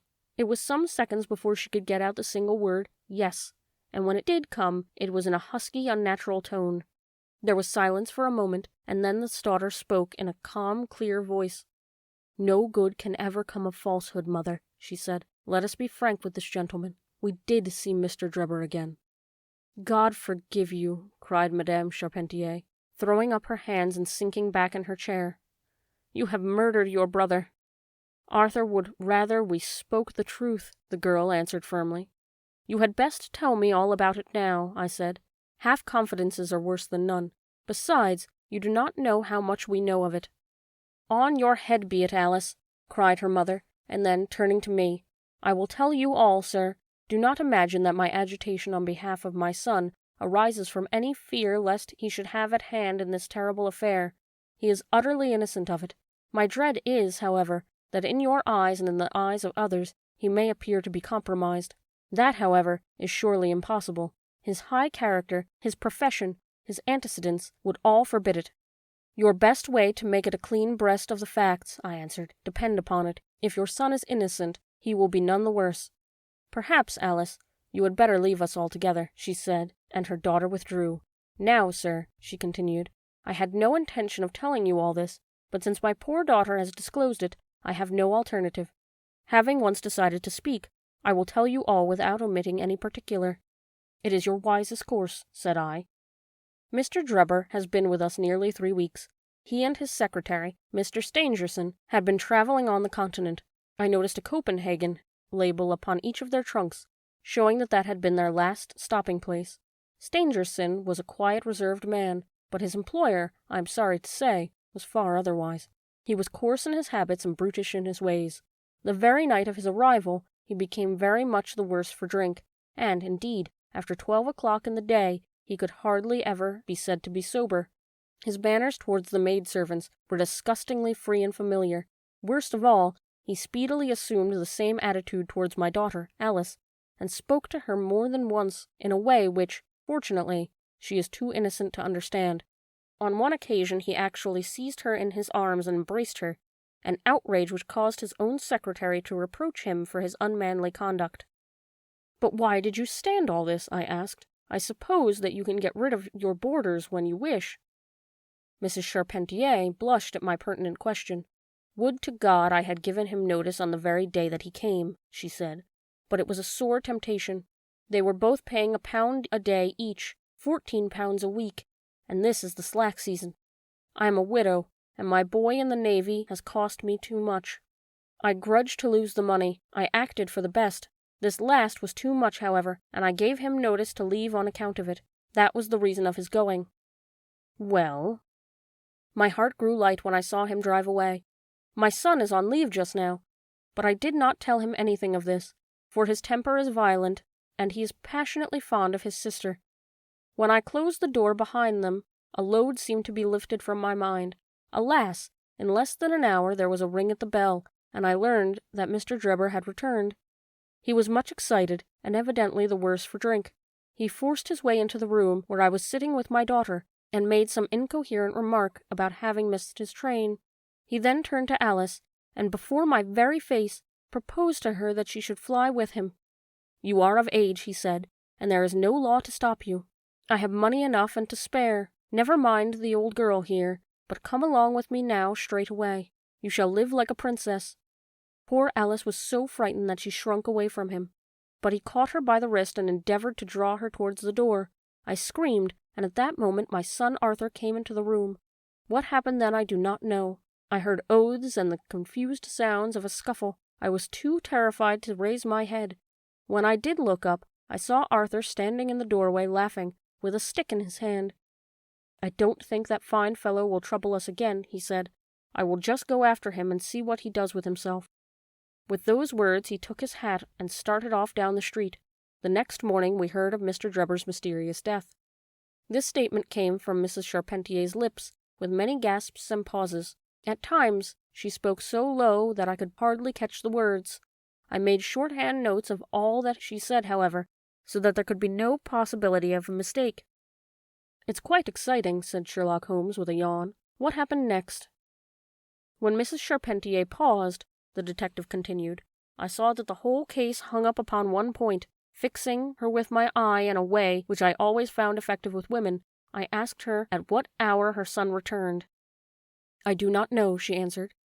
"Not know?" "No, he has a latchkey, and he let himself in." "After you went to bed?" "Yes." "When did you go to bed?" "About 11. So your son was gone at least 2 hours?" "Yes." "Possibly 4 or 5? "Yes." "What was he doing during that time?" "I do not know," she answered, turning white to her very lips. Of course, after that, there was nothing more to be done. I found where Lieutenant Charpentier was, took 2 officers with me, and arrested him. When I touched him on the shoulder, I warned him to come quietly with us. He answered us as bold as brass. "I suppose you are arresting me for being concerned in the death of that scoundrel Drebber," he said. We had said nothing to him about it, so that his alluding to it had a most suspicious aspect. "Very," said Holmes. He still carried the heavy stick which his mother described him as having with him when he followed Drebber. It was a stout oak cudgel. "What is your theory, then?" "Well, my theory is that he followed Drebber as far as Brixton Road. When there, a fresh altercation arose between them, in the course of which Drebber received a blow from the stick, in the pit of the stomach perhaps, which killed him without leaving any mark. The night was so wet that no one was about, so Charpentier dragged the body of the victim into the empty house. As to the candle, and the blood, and the writing on the wall, and the ring, they may all be so many tricks to throw the police on the wrong scent." "Well done," said Holmes in an encouraging tone. "Really, Gregson, you are getting along. We shall make something of you yet." "I flatter myself that I have managed it rather neatly," the detective answered proudly. The young man volunteered a statement, in which he said that after following Drebber some time, the latter perceived him and took the cab in order to get away from him. On his way home, he met an old shipmate and took a long walk with him. On being asked where this old shipmate lived, he was unable to give any satisfactory reply. I think the whole case fits together uncommonly well. What amuses me is to think of Lestrade, who had started off upon the wrong scent. I am afraid he won't make much of it. Why, by Jove, here's the very man himself." It was indeed Lestrade, who had ascended the stairs while we were talking, and now entered the room.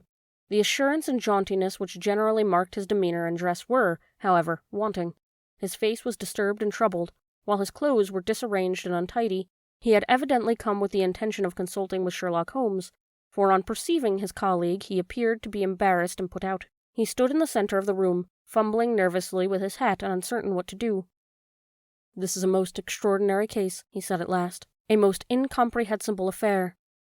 "Ah, you find it so, Mr. Lestrade," cried Gregson triumphantly. "I thought you would come to that conclusion.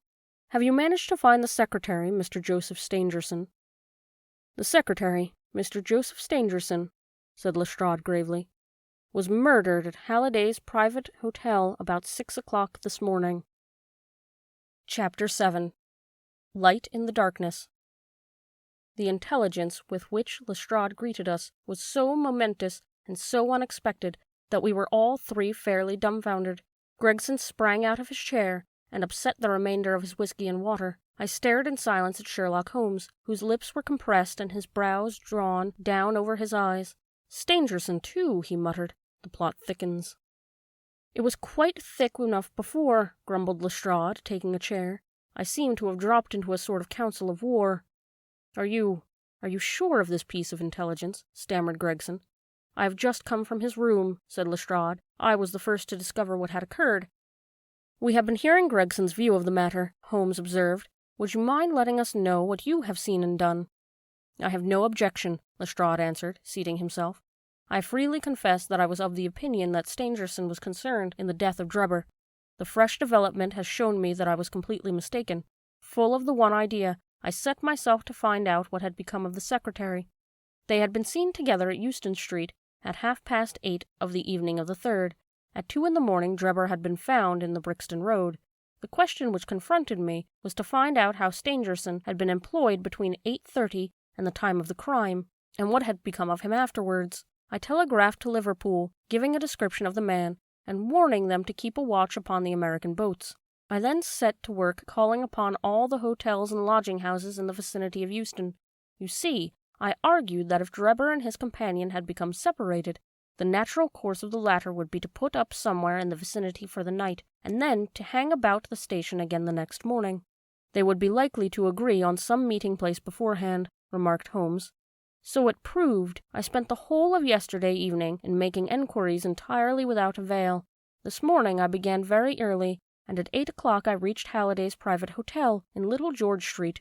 On my enquiry as to whether a Mr. Stangerson was living there, they at once answered me in the affirmative. 'No doubt you are the gentleman whom he was expecting,' they said. 'He has been waiting for a gentleman for 2 days.' 'Where is he now?' I asked. 'He is upstairs in bed. He wished to be called at 9. "'I will go up and see him at once,' I said. It seemed to me that my sudden appearance might shake his nerves and lead him to say something unguarded. The Boots volunteered to show me the room. It was on the 2nd floor, and there was a small corridor leading up to it. The Boots pointed out the door to me, and was about to go downstairs again, when I saw something that made me feel sickish, in spite of my 20 years' experience. From under the door there curled a little red ribbon of blood, which had meandered across the passage and formed a little pool along the skirting at the other side. I gave a cry, which brought the Boots back. He nearly fainted when he saw it. The door was locked on the inside, but we put our shoulders to it and knocked it in. The window of the room was open, and besides the window, all huddled up, lay the body of a man in his nightdress. He was quite dead, and had been for some time, for his limbs were rigid and cold. When we turned him over, the Boots recognized him at once as being the same gentleman who had left engaged the room under the name Joseph Stangerson. The cause of death was a deep stab in the left side, which must have penetrated the heart. And now comes the strangest part of the affair. What do you suppose was above the murdered man?" I felt a creeping of the flesh, and a presentiment of coming horror, even before Sherlock Holmes answered. "The word Rache, written in letters of blood." "That was it," said Lestrade, in an awe-struck voice, and we were all silent for a while. There was something so methodical and so incomprehensible about the deeds of this unknown assassin that it imparted a fresh ghastliness to his crimes. My nerves, which were steady enough on the field of battle, tingled as I thought of it. "The man was seen," continued Lestrade. "A milk boy, passing on his way to the dairy, happened to walk down the lane which leads from the mews at the back of the hotel. He noticed that a ladder, which usually lay there, was raised against one of the windows on the 2nd floor, which was wide open. After passing, he looked back and saw a man descend the ladder. He came down so quietly and openly that the boy imagined to be some carpenter or joiner at work in the hotel. He took no particular notice of him, beyond thinking in his own mind that it was too early for him to be at work. He has an impression of the man being tall, had a reddish face, and was dressed in a long brownish coat. He must have stayed in his room some little time after the murder, for we found blood-stained water in the basin where he had washed his hands, and marks on the sheets where he had deliberately wiped his knife." I glanced at Holmes on hearing the description of the murderer, which tallied so exactly with his own. There was, however, no trace of exultation or satisfaction upon his face. Did you find nothing in the room which could furnish a clue to the murderer? Nothing. Stangerson had Drebber's purse in his pocket, but it seems that this was usual, as he did all the paying. There was 80-odd pound in it, but nothing had been taken. Whatever motives of the extraordinary crimes, the robber is certainly not one of them. There were no papers or memoranda in the murdered man's pocket, except a single telegram, dated from Cleveland about a month ago, and containing the words, J.H. is in Europe. There was no name appended to this message. And there was nothing else? Holmes asked. Nothing of any importance. The man's novel, with which he had read himself to sleep, was lying upon the bed, and his pipe was on the chair beside him. There was a glass of water on the table, and on the window-sill a small chip ointment box containing a couple of pills. Sherlock Holmes sprang from his chair with an exclamation of delight. "The last link," he cried exultantly. "My case is complete." The two detectives stared at him in amazement. "I have now in my hands," my companion said confidently, "all the threads which have formed such a tangle. There are, of course, details to be filled in, but I am as certain of the main facts, from the time that Drebber parted from Stangerson at the station, up to the discovery of the body of the latter, as if I had seen them with my own eyes. I will give you a proof of my knowledge. Could you lay your hand upon those pills?" "I have them," said Lestrade, producing a small white box. "I took them and the purse and the telegram, intending to have them put in a place of safety at the police station. It was the merest chance of taking these pills, for I am bound to say that I do not attach any importance to them." "Give them here," said Holmes. "Now, doctor," turning to me, "are those ordinary pills?" They certainly were not. They were a pearly gray color, small, round, and almost transparent against the light. "From their lightness and transparency, I would imagine that they are soluble in water," I remarked. "Precisely so," answered Holmes. "Now, would you mind going down and fetching the poor little devil of a terrier, which has been bad so long, and which the landlady wanted you to put out of its pain yesterday?" I went downstairs and carried the dog upstairs in my arms. Its labored breathing and glazing eyes showed that it was not far from its end. Indeed, its snow-white muzzle proclaimed that it had already exceeded the usual term of canine existence. I placed it upon the cushion on the rug. "I will now cut one of the pills in two," said Holmes, and drawing his penknife he suited the action to the word. "One half we will return to the box for future purposes. The other I will place in its wine-glass, in which is already a teaspoonful of water. You perceive that our friend, the doctor, is right, and that it readily dissolves." "This may be very interesting," said Lestrade, in the injured tone of one who suspects that he is being laughed at. "I cannot see, however, what it has to do with the death of Mr. Joseph Stangerson." "Patience, my friend, patience. You will find in time that it has everything to do with it. I shall now add a little milk to make the mixture palatable, and on presenting it to the dog, we will find that he laps it up readily." As he spoke, he turned the contents of the wine-glass into a saucer and placed it in front of the terrier, who speedily licked it dry. Sherlock Holmes's earnest demeanor had so far convinced us that we all sat in silence, watching the dog intently, and expecting some startling effect. None such appeared, however. The dog continued to lie stretched upon the cushion, breathing in a labored way, but apparently neither the better nor the worse for its draught. Holmes had taken out his watch, and as minute followed minute without result, an expression of utmost chagrin and disappointment appeared upon his features. He gnawed his lip, drummed his fingers upon the table, and showed every other symptom of acute impatience. So great was his emotion that I felt sincerely sorry for him, while the other two detectives smiled derisively, by no means displeased at his check which he had met. "It can't be a coincidence," he cried, at last springing from his chair and pacing wildly up and down the room. "It is impossible that it should be a mere coincidence. The very pills which I suspected in the case of Drebber are actually found at the death of Stangerson, and yet they are inert? What can it mean? Surely my whole chain of reasoning cannot have been false. It is impossible, and yet this wretched dog is none the worse. Ah, I have it! I have it!" With a shriek of delight, he rushed to the box, cut the other pill in two, dissolved it, added milk, and presented it to the terrier. The unfortunate creature's tongue seemed hardly to have been moistened in it before it gave a convulsive shiver in every limb and lay rigid and lifeless as if it had been struck by lightning. Sherlock Holmes drew a long breath and wiped the perspiration from his forehead. "I should have more faith," he said. "I ought to know by this time that when a fact appears to be opposed to a long train of deductions, it invariably proves to be capable of bearing some other interpretation. Of the 2 pills in that box, one was the most deadly poison, and the other was entirely harmless. I ought to have known that before I ever saw the box at all. This last statement appeared to me to be so startling that I could hardly believe that he was in his sober senses. There was the dead dog, however, to prove that this conjecture had been correct. It seemed to me that the mists in my own mind were gradually clearing away, and I began to have a dim, vague perception of the truth. "All this seems strange to you," continued Holmes, "because you failed at the beginning of the inquiry to grasp the importance of the single real clue which was presented to you. I had the good fortune to seize upon that, and everything that has occurred since then has proved to confirm my original supposition, and indeed was the logical sequence of it. Hence things have perplexed you and made the case more obscure, have served to enlighten me and to strengthen my conclusions. It is a mistake to confound strangeness with mystery. The most commonplace crime is often the most mysterious because it presents no new or special features from which deductions may be drawn. This murder would have been infinitely more difficult to unravel had the body of the victim been simply found lying in the roadway without any of those auteur and sensational accompaniments which have rendered it remarkable. These details, far from making the case more difficult, have really had the effect of making it less so." Mr. Gregson, who had listened to this address with considerable impatience, could contain himself no longer. "Look here, Mr. Sherlock Holmes," he said. "We are all ready to acknowledge that you are a smart man, and that you have your own methods of working. We want something more than the theory I'm preaching now, though.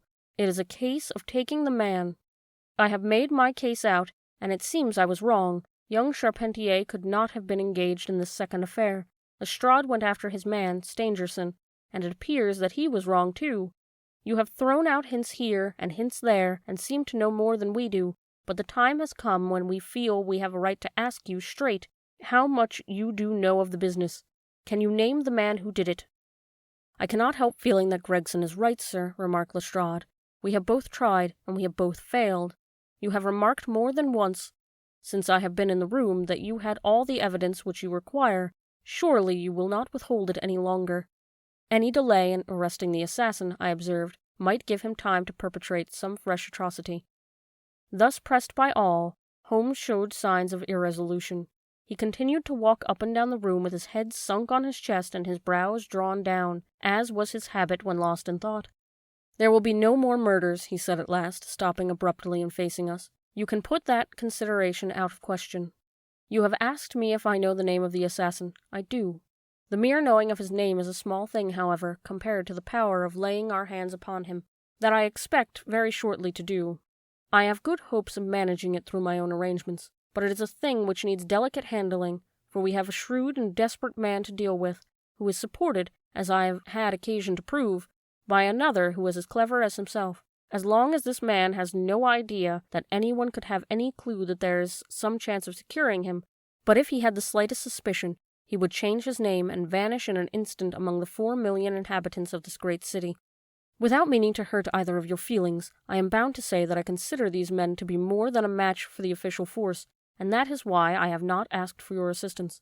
If I fail, I shall, of course, incur all the blame due to this omission, but that I am prepared for. At present, I am ready to promise that the instant I can communicate with you, without endangering my own combinations, I shall do so." Gregson and Lestrade seemed to be far from satisfied by this assurance, or by depreciating illusion of the detective police. The former had flushed up to the roots of his flaxen hair, while the other's beady eyes glistened with curiosity and resentment. Neither of them had time to speak, however, before there was a tap on the door, and the spokesman of the street Arabs, young Wiggins, introduced his insignificant and unsavory person. "Please, sir," he said, touching his forelock, "I have the cab downstairs." "Good boy," said Holmes blandly. "Why don't you introduce this pattern at Scotland Yard?" he continued, taking a pair of steel handcuffs from a drawer. "See how beautifully the spring works? They fasten in an instant." "The old pattern is good enough," remarked Lestrade, "if we can only find the man to put them on." Very good," said Holmes, smiling. "The cabman may as well help me with my boxes. Just ask him to step up, Wiggins." I was surprised to find my companion speaking as though he were about to set out on a journey, since he had not said anything to me about it. There was a small portmanteau in the room, and this he pulled out and began to strap. He was busily engaged at it when the cabman entered the room. "Just give me a help with this buckle, cabman," he said, kneeling over his task and never turning his head. The fellow came forward with a somewhat sullen, defiant air, and put his hands down to assist. At that instant there was a sharp click, the jangling of metal, and Sherlock Holmes sprang to his feet again. "Gentlemen," he cried with flashing eyes, "let me introduce to you Mr. Jefferson Hope, the murderer of Enoch Drebber and Joseph Stangerson." The whole thing occurred in a moment, so quickly that I had no time to realize it. I have a vivid recollection of that instant, of Holmes's triumphant expression and the ring of his voice, of the cabman's dazed, savage face, as he glared at the glittering handcuffs which had appeared as if by magic upon his wrists. For a second or two we might have been a group of statues. Then, with an inarticulate roar of fury, the prisoner wrenched himself free of Holmes's grasp and hurled himself through the window. Woodwork and glass gave way before him, but before he got quite through, Gregson, Lestrade, and Holmes sprung upon him like so many staghounds. He was dragged back into the room, and then commenced a terrible conflict. So powerful and so fierce was he that the four of us were shaken off again and again. He appeared to have the convulsive strength of a man in an epileptic fit. His face and hands were terribly mangled by his passage through the glass, but the loss of blood had no effect in diminishing his resistance. It was not until Lestrade succeeded in getting his hands inside his neckcloth and half strangling him that we made him realize that his struggles were of no avail. And even then we felt no security until we had pinioned his feet as well as his hands. That done, we rose to our feet, breathless and panting. "We have his cab," said Sherlock Holmes. "It will serve to take him to Scotland Yard. And now, gentlemen," he continued with a pleasant smile, "we have reached the end of our little mystery. You are very welcome to put any questions that you like to me now, and there is no danger that I will refuse to answer them." Part 2. The Country of the Saints. Chapter 1. On the Great Alkali Plain. In the central portion of the great North American continent, there lies an arid and repulsive desert, which for many long years served as a barrier against the advance of civilization. From the Sierra Nevada to Nebraska, and from the Yellowstone River in the north to the Colorado upon the south, it is a region of desolation and silence. Nor is nature always in one mood throughout the grim district. It comprises snow-capped and lofty mountains, and dark and gloomy valleys. There are swift-flowing rivers which dash through jagged canyons, and there are enormous plains, which in winter are white with snow, and in summer are gray with saline alkali dust. They all preserve, however, the common characteristics of barrenness, inhospitality, and misery. There are no inhabitants of this land of despair. A band of Pawnees or of Blackfeet may occasionally traverse it in order to reach other hunting grounds, but the hardiest of the braves are glad to lose sight of those awesome plains, and find themselves once more upon their prairies. The coyote skulks among the scrub, the buzzard flaps heavily through the air, and the clumsy grizzly bear lumbers through the dark ravines, and picks up such sustenance as it can amongst the rocks. These are the sole dwellers in the wilderness. In the whole world there can be no more dreary view than that from the northern slope of the Sierra Blanco. As far as the eye can reach stretches the great flat plain land, all dusted over with patches of alkali, and intersected by clumps of the dwarfish carperal bushes. On the extreme verge of the horizon lie a long chain of mountain peaks, with their rugged summits flecked with snow. In this great stretch of country there is no sign of life, nor of anything appertaining to life. There is no bird in the steel-blue heaven, no movement upon the dull gray earth. Above all, there is absolute silence. Listen as one may, there is no shadow of a sound in all that mighty wilderness. Nothing but silence, complete and heart-subduing silence. It has been said there is nothing appertaining to life upon the broad plain. That is hardly true. Looking down from the Sierra Blanco, one sees a pathway traced out across the desert, which winds away and is lost in the extreme distance. It is rutted with wheels and trodden down by the feet of many adventurers. Here and there are scattered white objects which glisten in the sun and stand out against the dull deposit of alkali. Approach and examine them. They are bones, some large and coarse, others smaller and more delicate. The former have belonged to oxen, and the latter to men. For 1,500 miles one way may trace this ghastly caravan route by these scattered remains of those who had fallen by the wayside. Looking down on this very scene, there stood upon the 4th of May, 1847, a solitary traveller. His appearance was such that he might have been the very genius or demon of the region. An observer would have found it difficult to say whether he was nearer 40 or to 60. His face was lean and haggard, and the brown parchment-like skin was drawn tightly over the projecting bones. His long brown hair and beard were all flecked and dashed with white. His eyes were sunken in his head and burned with an unnatural luster, while the hand which grasped his rifle was hardly more fleshy than that of a skeleton. As he stood, he leaned upon his weapon for support, and yet his tall figure and the massive framework of his bones suggested a wiry and vigorous constitution. His gaunt face, however, and his clothes, which hung so baggily over his shriveled limbs, proclaimed what it was that gave him that senile and decrepit appearance. The man was dying from hunger and from thirst.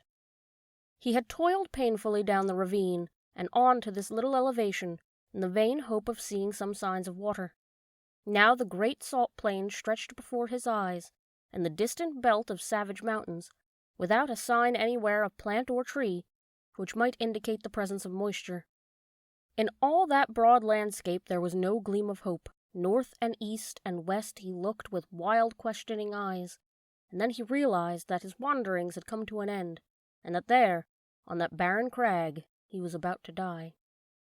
"Why not here as well as in a feather-bed 20 years hence?" he muttered as he seated himself in the shelter of the boulder.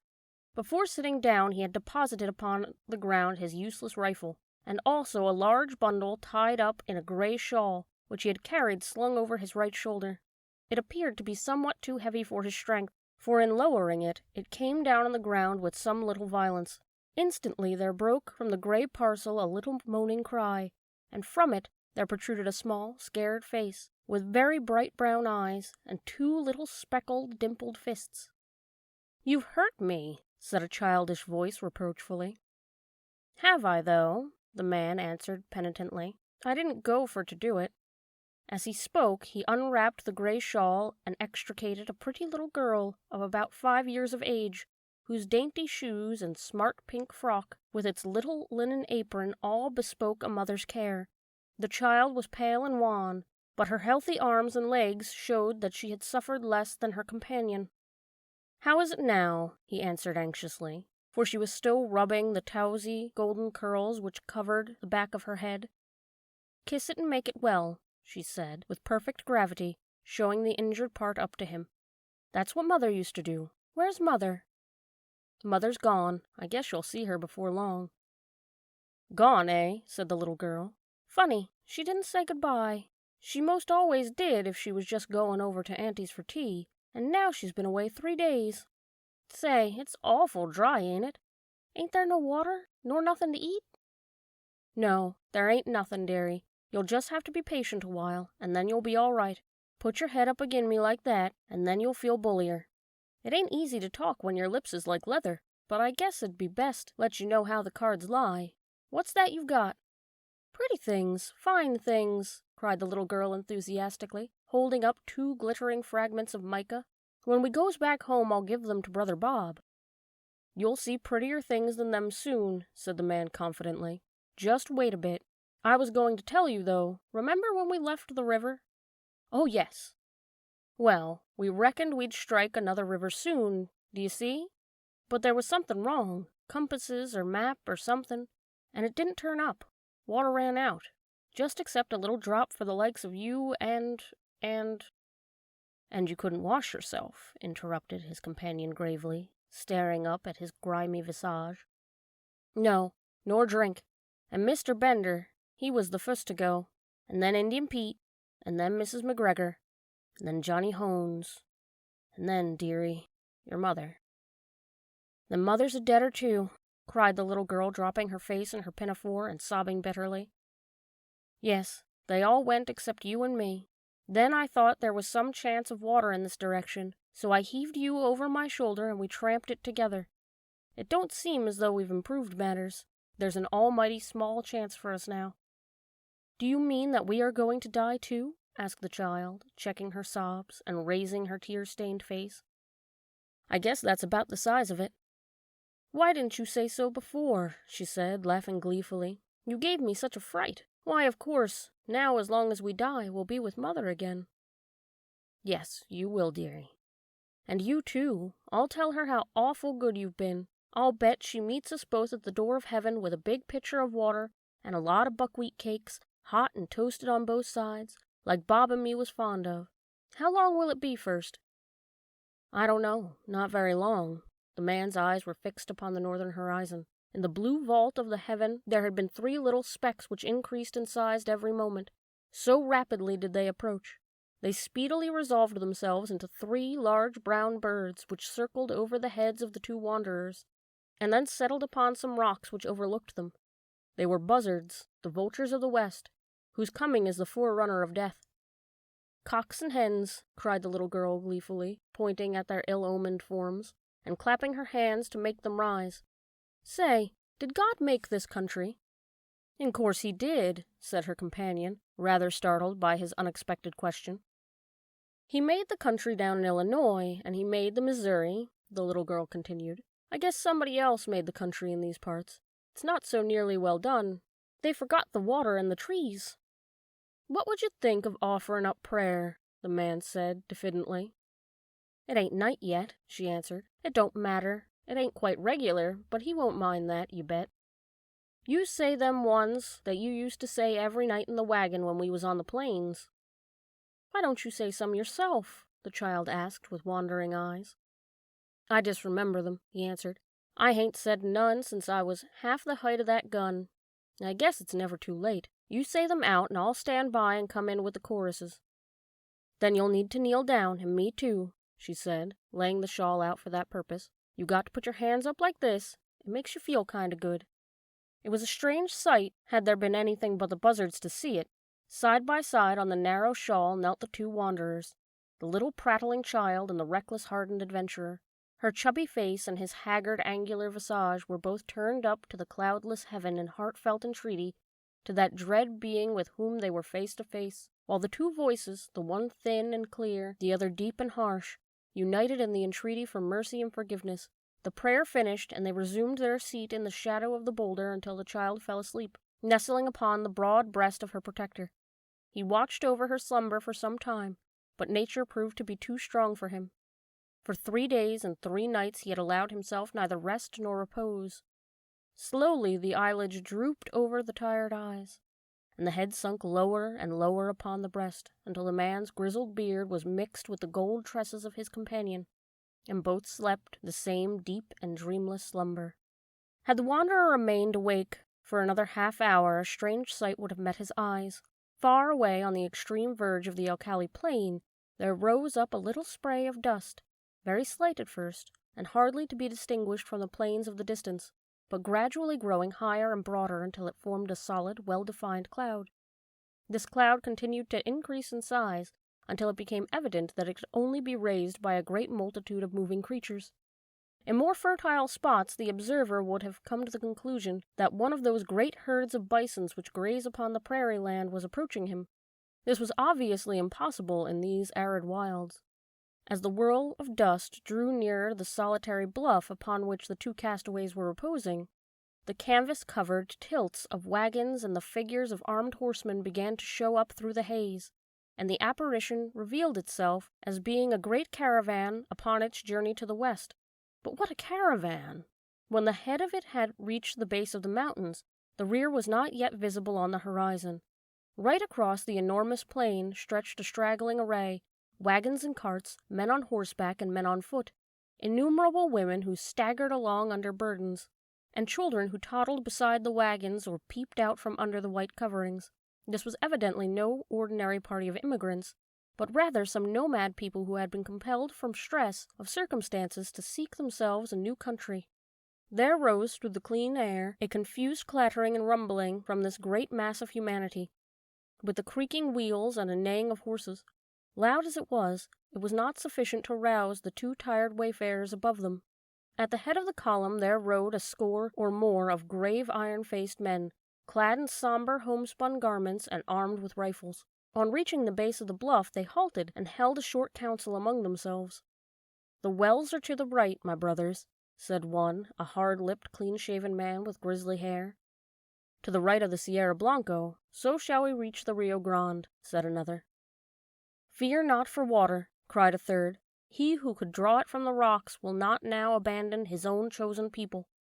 "Amen, amen," responded the whole party.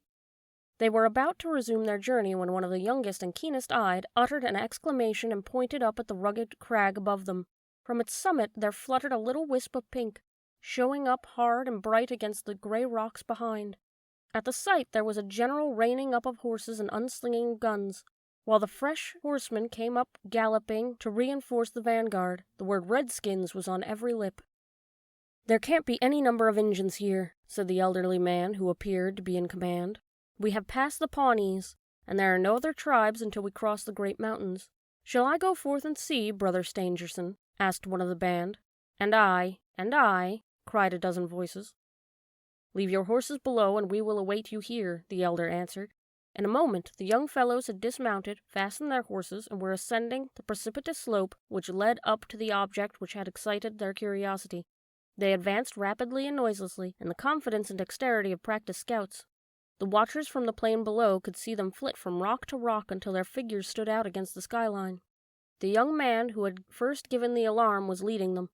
Suddenly his followers saw him throw up his hands, and although overcome with astonishment, and on joining them they were affected in the same way by the sight which met their eyes.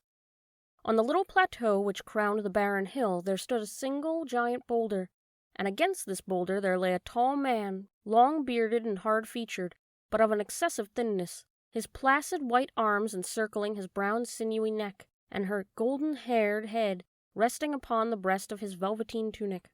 Her rosy lips were parted, showing the regular line of snow-white teeth within, and a playful smile played over her infantile features. Her plump little white legs, terminating in white socks and neat shoes with shining buckles, offered a strange contrast to the long shriveled members of her companion. On the ledge of rock above this strange couple there stood 3 solemn buzzards, who, at the sight of the newcomers, uttered raucous screams of disappointment and flapped sullenly away. The cries of the foul birds awoke the 2 sleepers, who stared about them in bewilderment. The man staggered to his feet and looked down upon the plain which had been so desolate when sleep had overtaken them, and which was now traversed by this enormous body of men and of beasts. His face assumed an expression of incredulity as he gazed, and he passed his bony hand over his eyes. "This is what they call delirium, I guess," he muttered. The child stood beside him, holding on to the skirt of his coat, and said nothing but looked all round her with the wondering, questioning gaze of childhood. The rescuing party were speedily able to convince the 2 castaways that their appearance was no delusion. One of them seized the little girl and hoisted her upon his shoulder, while 2 others supported her gaunt companion and assisted him toward the wagons. "My name is John Ferrier," the wanderer explained. "Me and that little un are all that's left, 21 people. The rest is all dead of thirst and hunger away down in the south." "Is she your child?" asked someone. "I guess she is now," the other cried defiantly. "She's mine, 'cause I saved her. No man will take her away from me. She's Lucy Ferrier from this day on. Who are you, though?" he continued, glancing with curiosity at his stalwart, sunburned rescuers. "There seems to be a powerful lot of ye." "Nigh upon 10,000, said one of the young men. "We are the persecuted children of God, the chosen of the angel Moroni."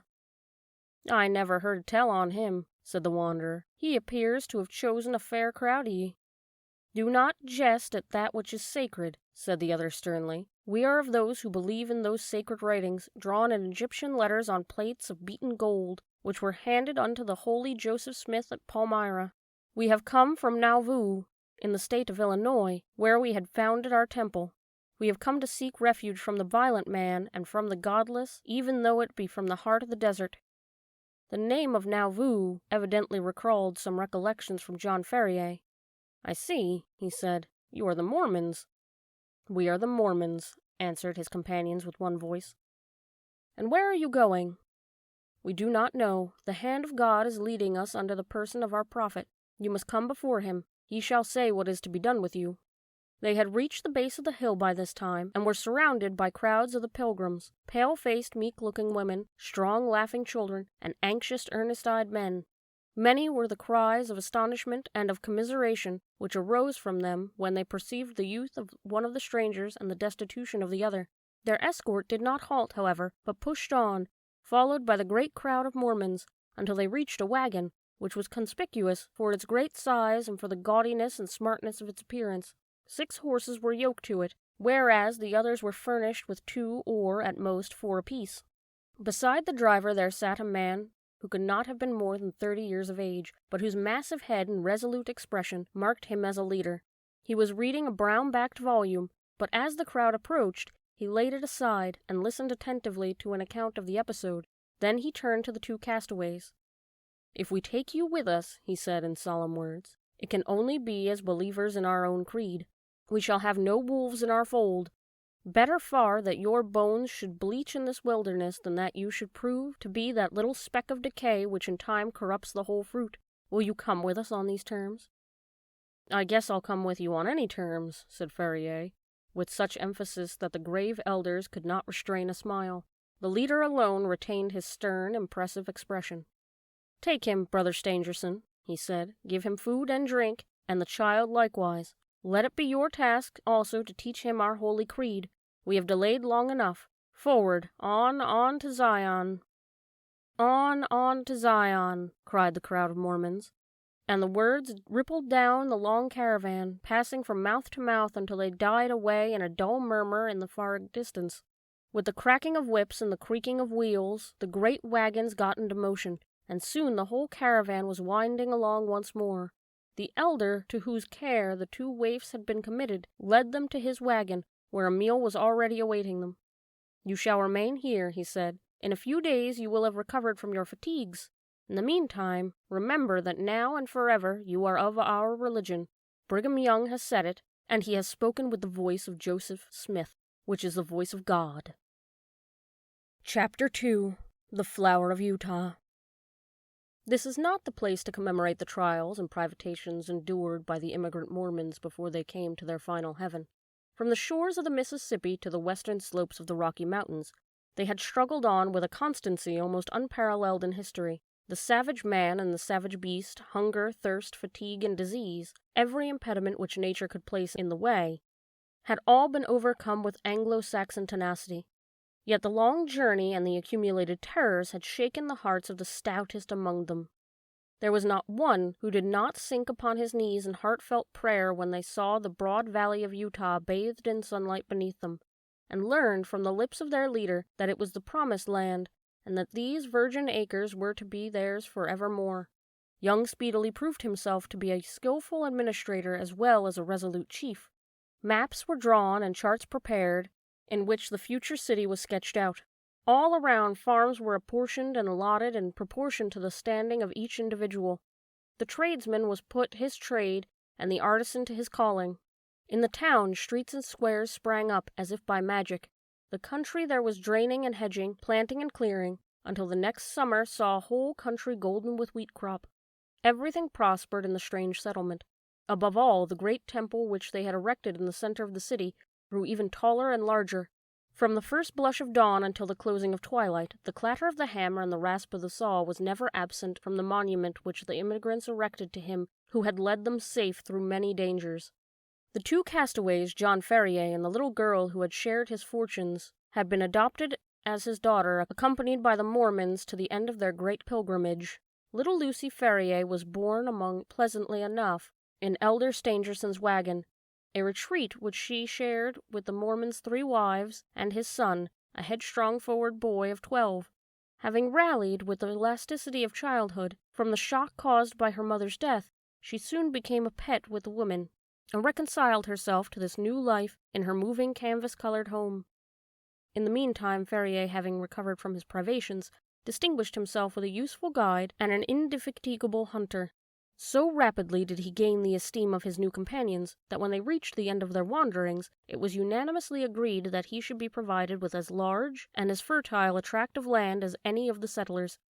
With the exception of Young himself, and of Stangerson, Kemble, Johnston, and Drebber, who were the 4 principal elders, On the farm thus acquired, John Ferrier built himself a substantial longhouse, which received so many additions in the succeeding years that it grew into a roomy villa. He was a man of a practical turn of mind, keen in his dealings and skillful with his hands. His iron constitution enabled him to work morning and evening at improving and tilling his lands. Hence it came about that his farm and all that belonged to him prospered exceedingly. In 3 years he was better off than his neighbors. In 6 he was well-to-do. In 9 he was rich, and in 12 there were not half a dozen men in the whole of Salt Lake City who could compare with him. From the great inland sea to the distant Wansac Mountains, there was no name better known than that of John Ferrier. There was one way, and only one, in which he offended the susceptibilities of his co-religionists. No argument or persuasion could ever induce him to set up a female establishment after the manner of his companions. He never gave reasons for his persistent refusal, but contented himself by resolutely and inflexibly adhering to his determination. There were some who accused him of lukewarmness in his adopted religion, and others who put it down to greed of wealth and reluctance to incur expense. Others, again, spoke of some early love affair, and of a fair-haired girl who had pined away on the shores of the Atlantic. Whatever the reason, Ferrier remained strictly celibate, and in every other respect he conformed to the religion of the young settlement, and gained the name of being an orthodox and straight-walking man. Lucy Ferrier grew up within the log-house, and assisted her adopted father in all his undertakings. The keen air of the mountains and the balsamic odor of the pine trees took the place of nurse and mother to the young girl. As year succeeded to year, she grew taller and stronger, her cheek more ruddy, and her step more elastic. Many a wayfarer upon the high road which ran by Ferrier's farm felt long-forgotten thoughts revive in their mind as they watched the lithe, girlish figure tripping through the wheat fields, or met her mounted upon her father's mustang, and managed it with all the ease and grace of a true child of the West. So the bud blossomed into a flower, and the year which saw her father the richest of the farmers left her as fair a specimen of American girlhood as could be found in the whole Pacific slope. It was not the father, however, who first discovered the child had developed into a woman. It seldom is in such cases. The mysterious change is too subtle and too gradual to be measured by dates. Least of all does the maiden herself know it until the tone of her voice or the touch of her hand sets her heart thrilling within her, and she learns, with a mixture of pride and fear, that a new and larger nature has awoken within her. There are few who cannot recall that day and remember the one little incident which heralded the dawn of a new life. In the case of Lucy Ferrier, the occasion was serious enough in itself, apart from its future influence on her destiny, and that of many besides. It was a warm June morning, and the Latter-day Saints were as busy as the bees whose hive they have chosen for their emblem. In the fields and in the streets rose the same hum of human industry. Down the dusty high roads defiled the long streams of the heavily laden mules, all heading to the west, for the gold fever had broken out in California, and the overland route lay through the city of Elect. There, too, were droves of sheep and bullocks coming in from the outlying pasture lands, and trains of tired immigrants, men and horses equally weary in their interminable journey.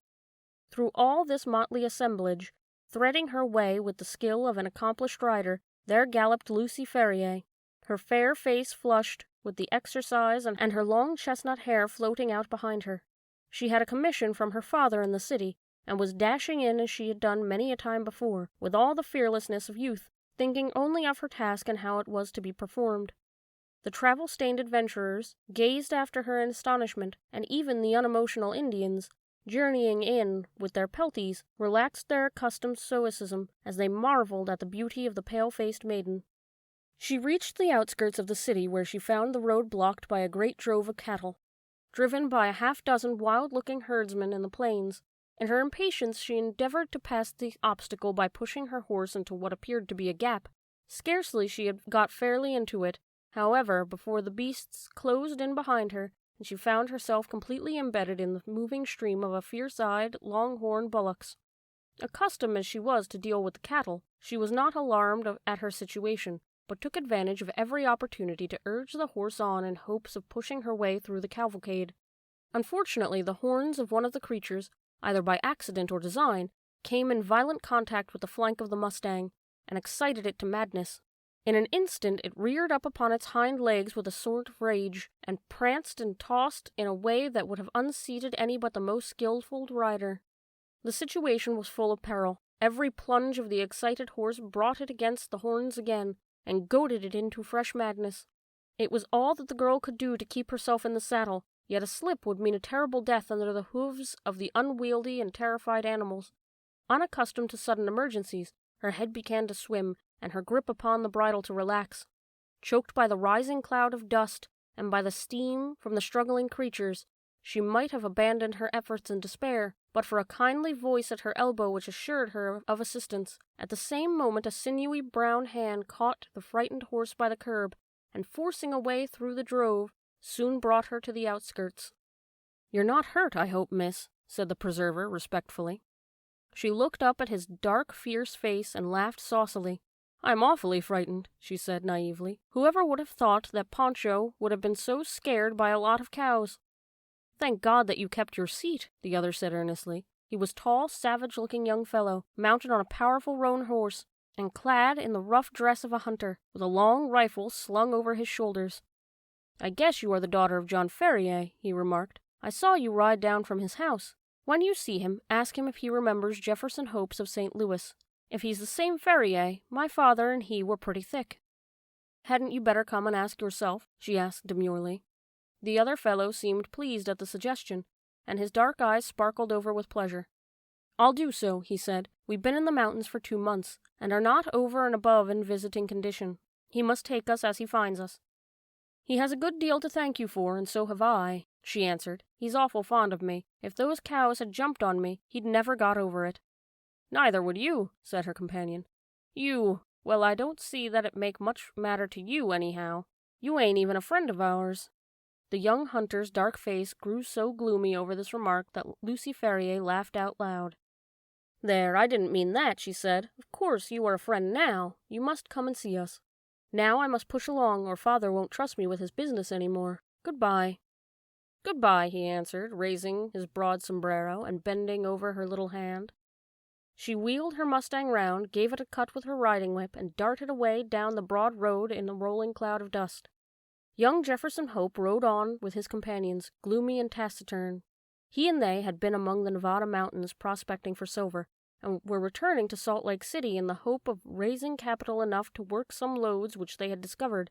He had been as keen as any of them upon the business until this sudden incident had drawn his thoughts into another channel. The sight of the young fair girl, as frank and wholesome as the Sierra breezes, had stirred his volcanic, untamed heart to its very depths. When she had vanished from his sight, he realized that a crisis had come in his life, and that neither silver speculations nor any other questions could ever be of such importance to him as this new and all-absorbing one. The love which had sprung in his heart was not the sudden, changeable fancy of a boy, but rather the wild, fierce passion of a man of strong will and imperious temper. He had been accustomed to succeed in all that he undertook, and swore in his heart that he would not fail in this human effort, and human perseverance could render him successful. He called on John Ferrier that night, and many times again, until his face was a familiar one at the farmhouse. John, cooped up in the valley and absorbed in his work, had had little chance of learning the news of the outside world during the last 12 years. All this Jefferson Hope was able to tell him, and in a style which interested Lucy as well as her father. He had been a pioneer in California, and could narrate many a strange tale of fortunes made and fortunes lost in those wild halcyon days. He had been a scout, too, and a trapper, a silver explorer, and a ranchman. Wherever stirring adventures were to be had, Jefferson Hope had been there in search of them. He soon became a favorite of the old farmer, who spoke eloquently of his virtues. On such occasions Lucy was silent, and her blushing cheek and her bright, happy eyes showed only too clearly that her young heart was no longer her own. Her honest father would not have observed these symptoms, but they were assuredly not thrown away upon the man who had won her affections. It was a summer evening when he came galloping down the road and pulled up at the gate. She was at the doorway and came down to meet him. He threw the bridle over the fence and strode up the pathway. "I'm off, Lucy," he said, taking her 2 hands in his and gazing tenderly into her face. "I won't ask you to come with me now, but will you be ready to come when I am here again?" "And when will that be?" she asked, blushing and laughing. "A couple of months at the outside. I will come and claim you then, my darling. There's no one who can stand between us." "And how about father?" she asked. "He has given his consent, provided we get these mines working all right. I have no fear on that head." "Oh, well, of course, if you and father have arranged it all, there's no more to be said," she whispered, with her cheek against his broad breast. "Thank God," he said, hoarsely, and stooping to kiss her. "It is settled, then. The longer I stay, the harder it will be to go. They are waiting for me at the canyon. Goodbye, my own darling. Goodbye. In 2 months you shall see me." He tore himself from her as he spoke, and flinging himself upon his horse, galloped furiously away, never even looking around, as though afraid that his resolution might fail him if he took one glance at what he was leaving. She stood at the gate, gazing after him until he vanished from her sight. Then she walked back into the house, the happiest girl in all Utah. Chapter 3. John Ferrier Talks with the Prophet. 3 weeks had passed since Jefferson Hope and his comrades had departed Salt Lake City. John Ferrier's heart was sore within him when the thought of the young man's return and of impending loss of his adopted child. Yet her bright and happy face reconciled him to the arrangement more than any argument could have done. He had always determined, deep down in his resolute heart, that nothing would ever induce him to allow his daughter to wed a Mormon. Such a marriage he regarded as no marriage at all, but as a shame and a disgrace. Whatever he might think of the Mormon doctrines, upon that one point he was inflexible. He had to seal his mouth on the subject, however, for to express an unorthodox opinion was a dangerous matter in those days of the land of the saints. Yes, a dangerous matter, so dangerous that even the most saintly dared only whisper their religious opinions with bated breath, lest something which fell from their lips might be misconstrued and bring down a swift retribution upon them. The victims of persecution had now turned prosecutors on their own account, and persecutors of the most terrible description. Not the Inquisition of Seville, nor the German Vehmgericht, nor the secret societies of Italy, were ever able to put a more formidable machinery in motion than that which cast a cloud over the state of Utah. Its invisibility, and the mystery which was attached to it, made this organization doubly terrible. It appeared to be omniscient and omnipotent, and yet was neither seen nor heard. The man who held out against the church vanished away, and none knew whither he had gone or what had befallen him. His wife and his children awaited him at home, but no father ever returned to tell them how he had fared at the hands of his secret judges. A rash word or a hasty act was followed by annihilation, and yet none knew what the nature might be of this terrible power which was suspended over them. No wonder that men went about in fear and trembling, and that even in the heart of the wilderness they dared not whisper the doubts which oppressed them. At first this vague and terrible power was exercised only on the recalcitrants who, having embraced the Mormon faith, wished afterwards to pervert or abandon it. Soon, however, it took a wider range. The supply of adult women was running short, and polygamy without a female population on which to draw was a barren doctrine indeed. Strange rumors began to be bandied about. Rumors of murdered immigrants and rifled camps in regions where Indians had never been seen.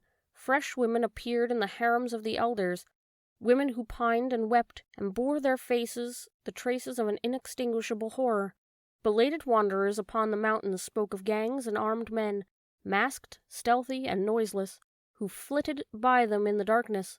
These tales and rumors took substance and shape, and were corroborated and re-corroborated until they resolved themselves into a definite name. To this day, in the lonely ranches of the West, the name of the Danite Band, or the Avenging Angels, is a sinister and ill-omened one.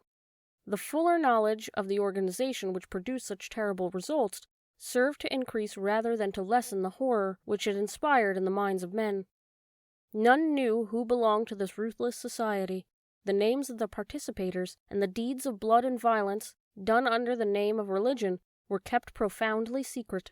The very friend to whom you communicated your misgivings as to the prophet and his mission might be one of those who could come forth at night with fire and sword to exact a terrible reparation. Hence every man feared his neighbor, and none spoke of the things which were nearest his heart. One fine morning, John Ferrier was about to set out to his wheat fields, when he heard the click of the latch, and, looking through the window, saw a stout, sandy-haired, middle-aged man coming up the pathway. His heart leapt to his mouth, and this was none other than the great Brigham Young himself, for he knew that such a visit boded him little good. Ferrier ran to the door to greet the Mormon chief. The latter, however, received his salutations coldly, and followed him with a stern face into the sitting-room. "Brother Ferrier," he said, taking a seat and eyeing the farmer keenly from under his light-colored eyelashes, "the true believers have been good friends to you. We picked you up when you were starving in the desert. We shared our food with you, led you safe to the chosen valley, gave you a goodly share of land, and allowed you to wax rich under our protection. Is not this so?" "It is so," answered John Ferrier. "In return for all this we asked but one condition. That was, that you should embrace the true faith and conform in every way to its usages. This you promised to do, and this, if common report says truly, you have neglected it." "And how have I neglected it?" asked Ferrier, throwing out his hands in expostulation. "Have I not given to the common fund? Have I not attended at the temple? Have I not—" "Where are your wives?" asked Young, looking round him. "Call them in, that I may greet them." "It is true that I have not married," Ferrier answered, "but women were few, and there were many who had better claims than I. I was not a lonely man. I had my daughter to attend to my wants." "It is of that daughter that I would speak to you," said the leader of the Mormons. "She has grown to be the flower of Utah, and has favor in the eyes of many who are high in the land." John Ferrier groaned internally. "There are stories of her which I would fain disbelieve, stories that she is sealed to some Gentile. This must be the gossip of idle tongues. What is the 13th rule in the code of the sainted Joseph Smith? Let every maiden of the true faith marry one of the elect, for if she wed a Gentile, she commits a grievous sin. This being so, it is impossible that you, who profess the Holy Creed, should suffer your daughter to violate it."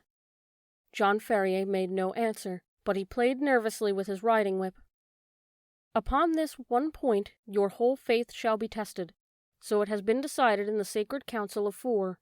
The girl is young, and we would not have her wed gray hairs, nor would we deprive her of all choice.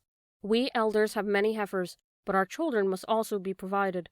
Stangerson has a son, and Drebber has a son, and either of them would gladly welcome your daughter to their house. Let her choose between them. They are young and rich, and have the true faith. What say you to that?" Ferrier remained silent for a little time with his brows knitted.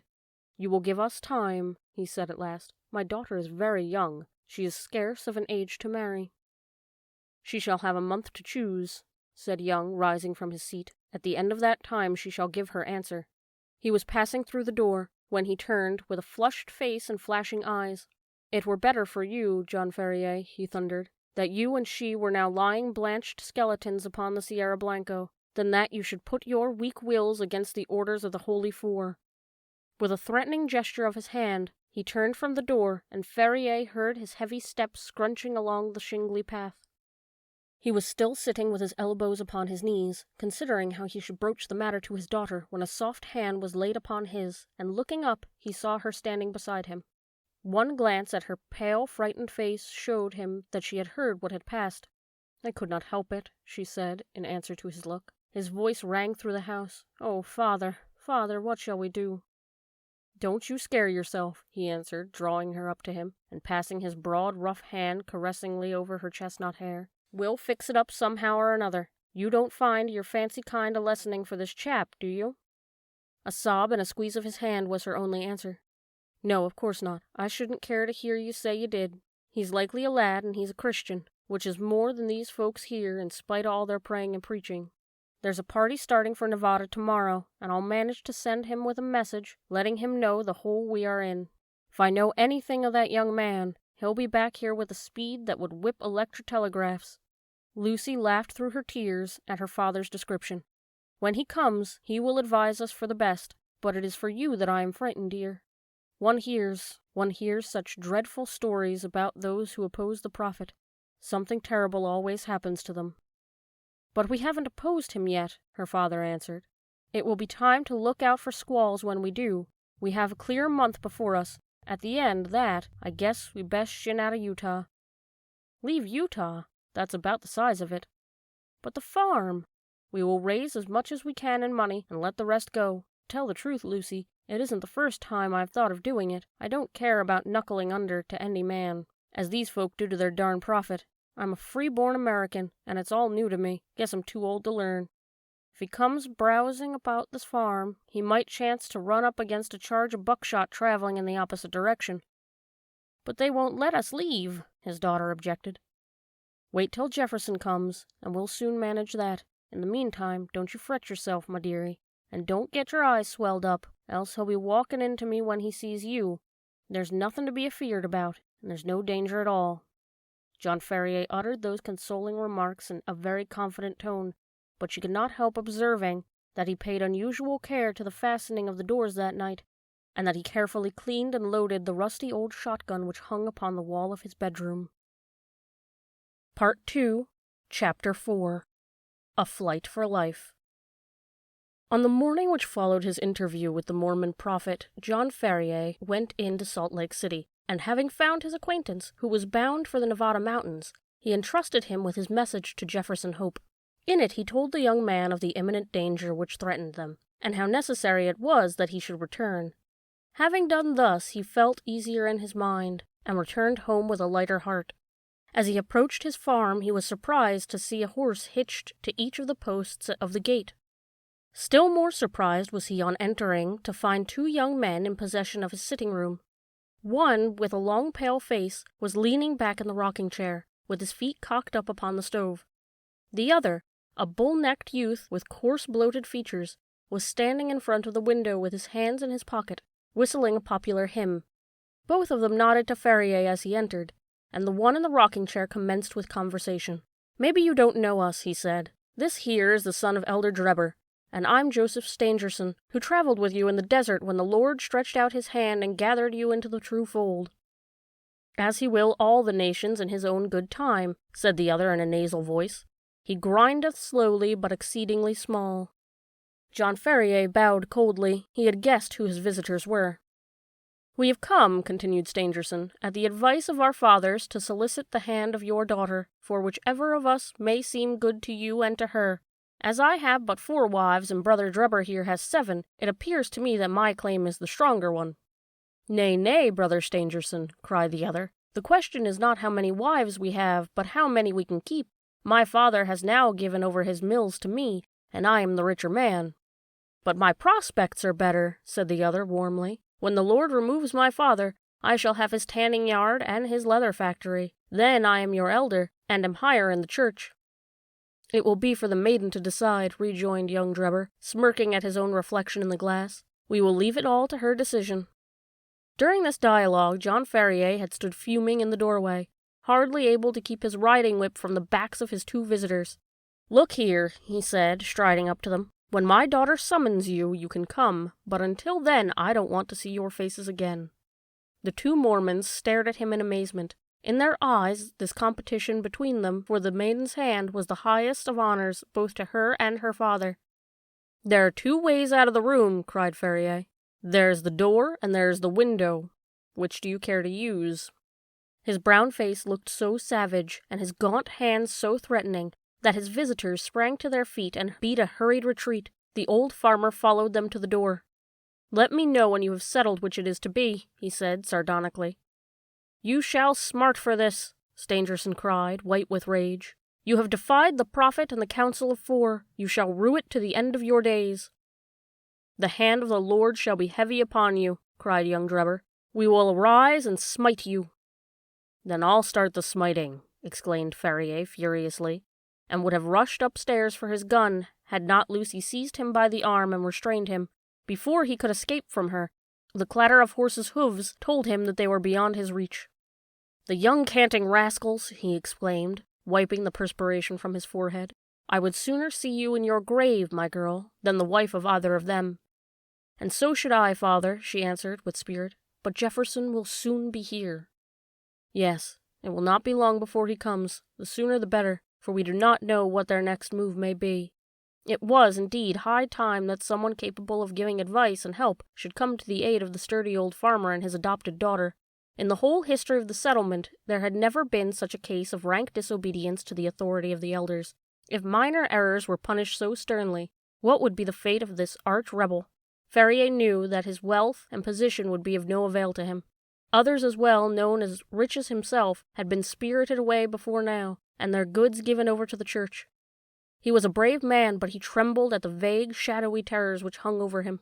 Any known danger he could face with a firm lip, but the suspense was unnerving. He concealed his fears from his daughter, however, and affected to make light of the whole matter, though she, with the keen eye of love, saw plainly that he was ill at ease. He expected that he would receive some message or remonstrance from Young as to his conduct, and he was not mistaken, though it came in an unlooked-for manner. Upon rising next morning, he found, to his surprise, a small square of paper pinned to the coverlet of his bed, just over his chest. On it was printed, in bold, straggling letters, 29 days are given you for amendment, and then— The dash was more fear-inspiring than any threat could have been. How this warning came into his room puzzled John Ferrier sorely, for his servants slept in an outhouse, and the doors and windows had all been secured. He crumpled the paper up and said nothing to his daughter, but the incident struck a chill into his heart. 29 days were evidently the balance of the month which Young had promised. What strength or courage could avail against an enemy armed with such mysterious powers? The hand which fastened the pin might have struck him to the heart, and he could have never known who had slain him. Still more shaken was he next morning. They had sat down to their breakfast when Lucy, with a cry of surprise, pointed upward. In the center of the ceiling was scrawled, with a burned stick apparently, the number 28. To his daughter it was unintelligible, and he did not enlighten her. That night he sat up with his gun and kept watch and ward. He saw and he heard nothing, and yet in the morning a great 27 had been painted on the outside of his door.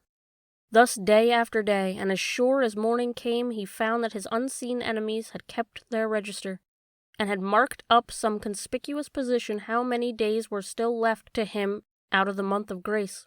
Sometimes the fatal numbers appeared upon the walls, sometimes upon the floors. Occasionally they were on small placards stuck upon the garden gate or the railings. With all his vigilance, John Ferrier could not discover whence these daily warnings proceeded. A horror which was almost superstitious came upon him at the sight of them. He became haggard and restless, and his eyes had the troubled look of some hunted creature. He had but one hope in life now, and that was for the arrival of the young hunter from Nevada. 20 had changed to 15, and 15 to 10, but there was no news of the absentee. One by one the numbers dwindled down, and still there came no sign of him. Whenever a horseman clattered down the road, or a driver shouted at his team, the old farmer hurried to the gate thinking that help had arrived at last. At last, when he saw the number 5 give way to 4, and that again to 3, he lost heart and abandoned all hope of escape. Single-handed, and with his limited knowledge of the mountains which surrounded the settlement, he knew that he was powerless. The more frequented roads were strictly watched and guarded, and none could pass along them without an order from the council. Turn which way he would, there appeared to be no avoiding the blow which hung over him. Yet the old man never wavered in his resolution to part with life itself before he consented to what he regarded as his daughter's dishonor. He was sitting alone one evening, pondering deeply over his troubles, and searching vainly for some way out of them. That morning had shown the figure 2 upon the wall of his house, and the next day would be the last of the allotted time. What was to happen then? All manner of vague and terrible fancies filled his imagination. And his daughter, what was to become of her after he was gone? There was no escape from the invisible network which was drawn all around them. He sank his head upon the table and sobbed at the thought of his own impotence. What was that? In the silence he heard a gentle scratching sound, low but very distinct in the quiet of the night. It came from the door of the house. Ferrier crept into the hall and listened intently. There was a pause for a few moments, and then a low, insidious sound was repeated. Someone was evidently tapping very gently upon one of the panels of the door. Was it some midnight assassin who had come to carry out the murderous orders of the secret tribunal? Or was it some agent who had marked up that the last day of grace had arrived? John Ferrier felt that instant death would be better than the suspense which shook his nerves and chilled his heart. Springing forward, he drew the bolt and threw the door open. Outside all was quiet and calm. The night was fine, and the stars were twinkling brightly overhead. A little front garden lay before the farmer's eyes, bounded by the fence and gate, but neither there nor on the road was any human being to be seen. With a sigh of relief, Ferrier looked to the right and to the left, until happening to glance straight down at his own feet, he saw his astonishment a man laying flat upon his face upon the ground, with arms and legs all asprawl. So unnerved was he at the sight that he leaned against the wall with his hand to his throat to stifle the inclination to call out. His first thought was that the prostrate figure was that of some wounded or dying man. but as he watched it, he saw it writhe along the ground and into the hall with the rapidity and noiselessness of a serpent. Once within the house, the man sprang to his feet, closed the door, and revealed the astonished farmer, fierce face, and resolute expression of Jefferson Hope. "Good God," gasped John Ferrier. "How you scared me. Whatever made you come in like that?" "Give me food," the other said hoarsely. "I have had no time for bite or sup in 48 hours. He flung himself upon the cold meat and bread which were still lying upon the table from the host's supper, and devoured it voraciously. "Does Lucy bear up well?" he asked, when he had satisfied his hunger. "Yes, she does not know the danger," her father answered. "That is well. The house is watched on every side. That is why I crawled my way up to it. They may be darned sharp, but they're not quite sharp enough to catch a Washoe hunter." John Ferrier felt a different man now that he realized that he had a devoted ally. He seized the young man's leathery hand and wrung it cordially. "You're a man to be proud of," he said. "There are not many who would come to share our danger and our troubles." "You've hit it there, pard," the young hunter answered. "I have a respect for you, but if you were alone in this business, I'd think twice before I put my head to such a hornet's nest. It's Lucy that brings me here, and before harm comes to her, I guess there will be one less of the Hope family in Utah. What are we to do? Tomorrow is your last day, and unless you act tonight, you are lost. I have a mule and 2 horses waiting in the Eagle Ravine. How much money have you?" $2,000 in gold and 5 in notes." "That will do. I have much more to add to it. We must push for Carson City through the mountains. You had best wake Lucy. It is as well that the servants do not sleep in the house." While Ferrier was absent, preparing his daughter for approaching journey, Jefferson Hope packed all the eatables that he could find into a small parcel, and filled a stoneware jar with water, for he knew by experience that the mountain wells were few and far between. He had hardly completed his arrangements before the farmer returned with his daughter all dressed and ready to start. The greeting between the lovers was warm but brief, for minutes were precious, and there was much to be done. "We must make our start at once," said Jefferson Hope, speaking in a low but resolute voice, like one who realizes the greatness of the peril, but has steeled his heart to meet it. "The front and back entrances are watched, but with caution we may get away through the side window and across the fields. Once on the road, we are only 2 miles from the ravine where the horses are waiting. By daybreak we should be halfway through the mountains." "What if we are stopped?" asked Ferrier. Hope slapped the revolver butt which protruded from the front of his tunic. "If they are too many for us, we shall take 2 or 3 of them with us," he said with a sinister smile. The lights inside the house had all been extinguished, and from the darkened window Ferrier peered over the fields which had been his own, and which he was now about to abandon forever. He had long nerved himself to the sacrifice, however, and he thought of the honor and happiness of his daughter outweighed any regret at his ruined fortunes. All looked so peaceful and happy, the rustling trees and broad silent stretch of grainland, and it was difficult to realize that the spirit of murder lurked through it all. Yet the white face and set expression of the young hunter showed that in his approach to the house he had seen enough to satisfy him upon the head. Ferrier carried the bag of golden notes. Jefferson Hope had the scanty provisions and water, while Lucy had a small bundle containing a few of her more valued possessions. Opening the window very slowly and carefully, they waited until a dark cloud had somewhat obscured the night, and then one by one passed through it into the little garden. With bated breath and crouching figures they stumbled across it and gained the shelter of the hedge, which they skirted until they came to the gap which opened into the cornfields. They had just reached the point when the young man seized the 2 companions and dragged them down into the shadow, where they lay silent and trembling. It was as well that his prairie training had given Jefferson Hope the ears of a lynx. He and his friends had hardly crouched down before the melancholy hooting of a mountain owl was heard within a few yards of them, which was immediately answered by another hoot at the small distance. At the same moment a vague, shadowy figure emerged from the gap which they had been making, and uttered a plaintive signal cry again, on which the second man appeared out of the obscurity. "Tomorrow at midnight," said the first, who appeared to be in authority, "when the whippoorwill calls 3 times. "It is well," returned the other. "Shall I tell Brother Drebber?" "Pass it on to him, and from him to the others. 9 to 7. 7 to 5, repeated the other, and the 2 figures flitted away in different directions. Their concluded words had evidently been some form of sign and countersign. The instant that their footsteps had died away in the distance, Jefferson Hope sprang to his feet, and helping his companions through the gap, led the way across the fields at the top of their speed, supporting and half-carrying the girl when her strength appeared to fail her. Hurry on, he gasped from time to time. "We are through the line of sentinels. Everything depends on speed. Hurry on! Once the high road had made rapid progress. Only once did they meet anyone, and then they managed to slip into the field and so avoid recognition. Before reaching the town, the hunter branched away into a rugged and narrow footpath which led to the mountains.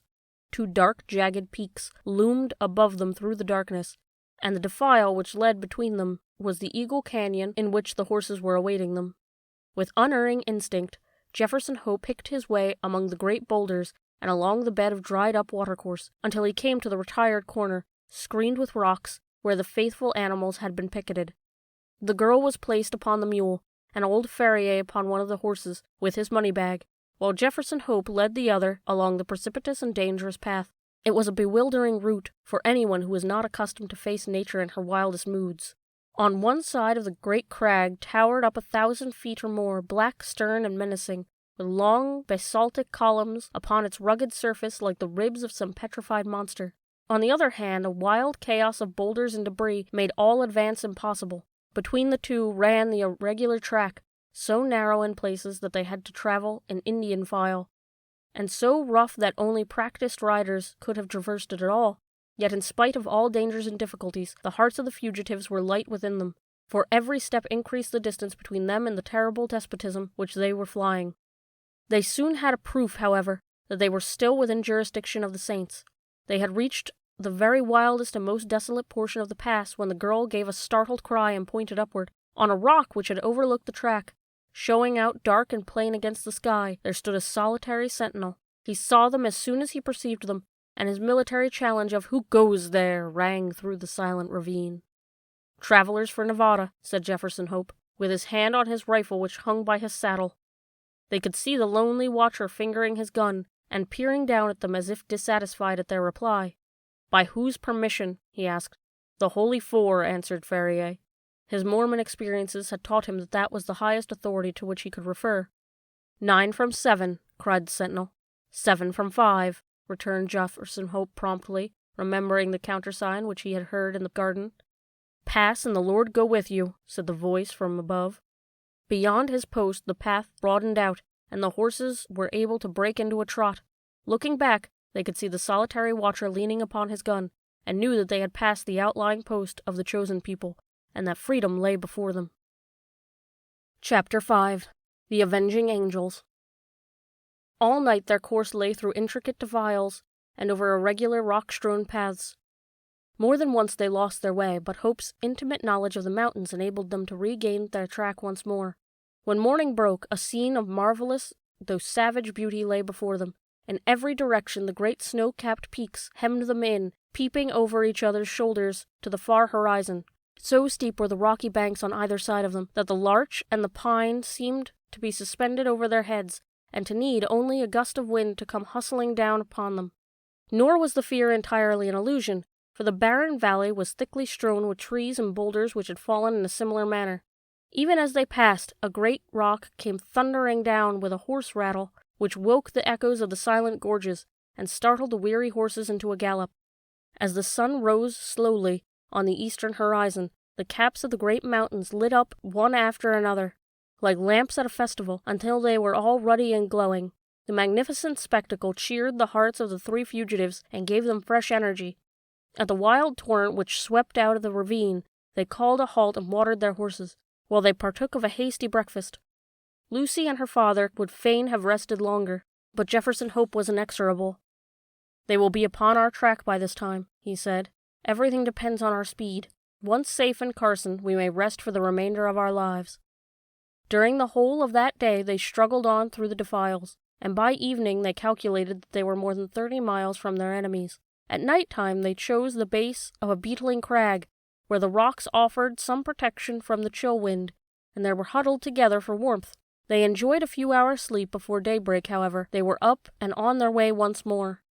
They had seen no signs of any pursuers, and Jefferson Hope began to think that they were fairly out of the reach of the terrible organization whose enmity they had incurred. He little knew how far that iron grasp could reach, or how soon it was to close upon them and crush them. About the middle of the second day of their flight, their scanty store of provisions began to run out. This gave the hunter little uneasiness, however, for there was game to be had among the mountains, and he had frequently before had to depend upon his rifle for the needs of life. Choosing a sheltered nook, he piled together a few dried branches and made a blazing fire, at which his companions might warm themselves, for they were now nearly 5,000 feet above sea level, and the air was bitter and keen. Having teetered the horses and bade Lucy adieu, he threw his gun over his shoulder and set out in search of whatever chance might throw his way. Looking back, he saw the old man and the young girl crouching over the blazing fire, while the three animals stood motionless in the background. Then the intervening rocks hid them from his view. He walked for a couple of miles through one ravine after another without success, though from the marks upon the bark of the trees and other indications, he judged that there were numerous bears in the vicinity. At last, after 2 or 3 hours of fruitless search, he was thinking of turning back in despair, when casting his eyes upward he saw a sight which sent a thrill of pleasure through his heart. On the edge of the jutting pinnacle, 300 or 400 feet above him, there stood a creature somewhat resembling a sheep in appearance, but armed with a pair of gigantic horns. The bighorn, for so it is called, was acting, probably, as a guardian over a flock which were invisible to the hunter, but fortunately it was heading in the opposite direction, and had not perceived him. Lying on his face, he rested his rifle upon a rock, and took a long and steady aim before drawing the trigger. The animal sprang into the air, tottered for a moment upon the edge of the precipice, then came crashing down into the valley beneath. The creature was too unwieldy to lift, so the hunter contented himself with cutting away one haunch and part of the flank. With his trophy over his shoulder, he hastened to retrace his steps, for the evening was already drawing in. He had hardly started, however, when he realized the difficulty which faced him. In his eagerness, he had wandered far past the ravines which were known to him, and it was no easy matter to pick out the path which he had taken. The valley in which he had found himself divided and subdivided into many gorges, which were so like each other that it was impossible to distinguish one from the other. He followed one for a mile or more until he came to the mountain torrent which he was sure that he had never seen before. Convinced that he had taken the wrong turn, he tried another, but with the same result. Night was coming on rapidly, and it was almost dark before he at last found himself in a defile which was familiar to him. Even then it was no easy matter to keep on the right track, for the moon had not yet risen, and the high cliffs on either side made the obscurity more profound. Weighed down with his burden, and weary from his exertions, he stumbled along, keeping up his heart by the reflection that every step brought him nearer to Lucy, and that he carried with him enough to ensure them food for the remainder of their journey. He had now come to the mouth of the very defile which he had left them. Even in the darkness he could recognize the outline of the cliffs which bounded it. They must, he reflected, be awaiting him anxiously, for he had been absent nearly 5 hours. In the gladness of his heart, he put his hands to his mouth and made the glen re-echo to a loud halloo as a signal that he was coming. He paused and listened for an answer. None came save his own cry, which clattered up the dreary silent ravines, and was borne back to his ears in countless repetitions. Again he shouted, even louder than before, and again no whisper came back from the friends whom he had left such a short time ago. A vague, nameless dread came over him, and he hurried onwards frantically, dropping the precious food in his agitation. When he turned the corner, he came full in sight of the spot where the fire had been lit. There was still a glowing pile of wood ashes there, but it had evidently not been tended since his departure. The same dead silence still reigned all around, and his fears all changed to convictions. He hurried on. There was no living creature near the remains of the fire. Animals, man, maiden, all were gone. It was only too clear that some sudden and terrible disaster had occurred during his absence, a disaster which had embraced them all, and yet left no traces behind it.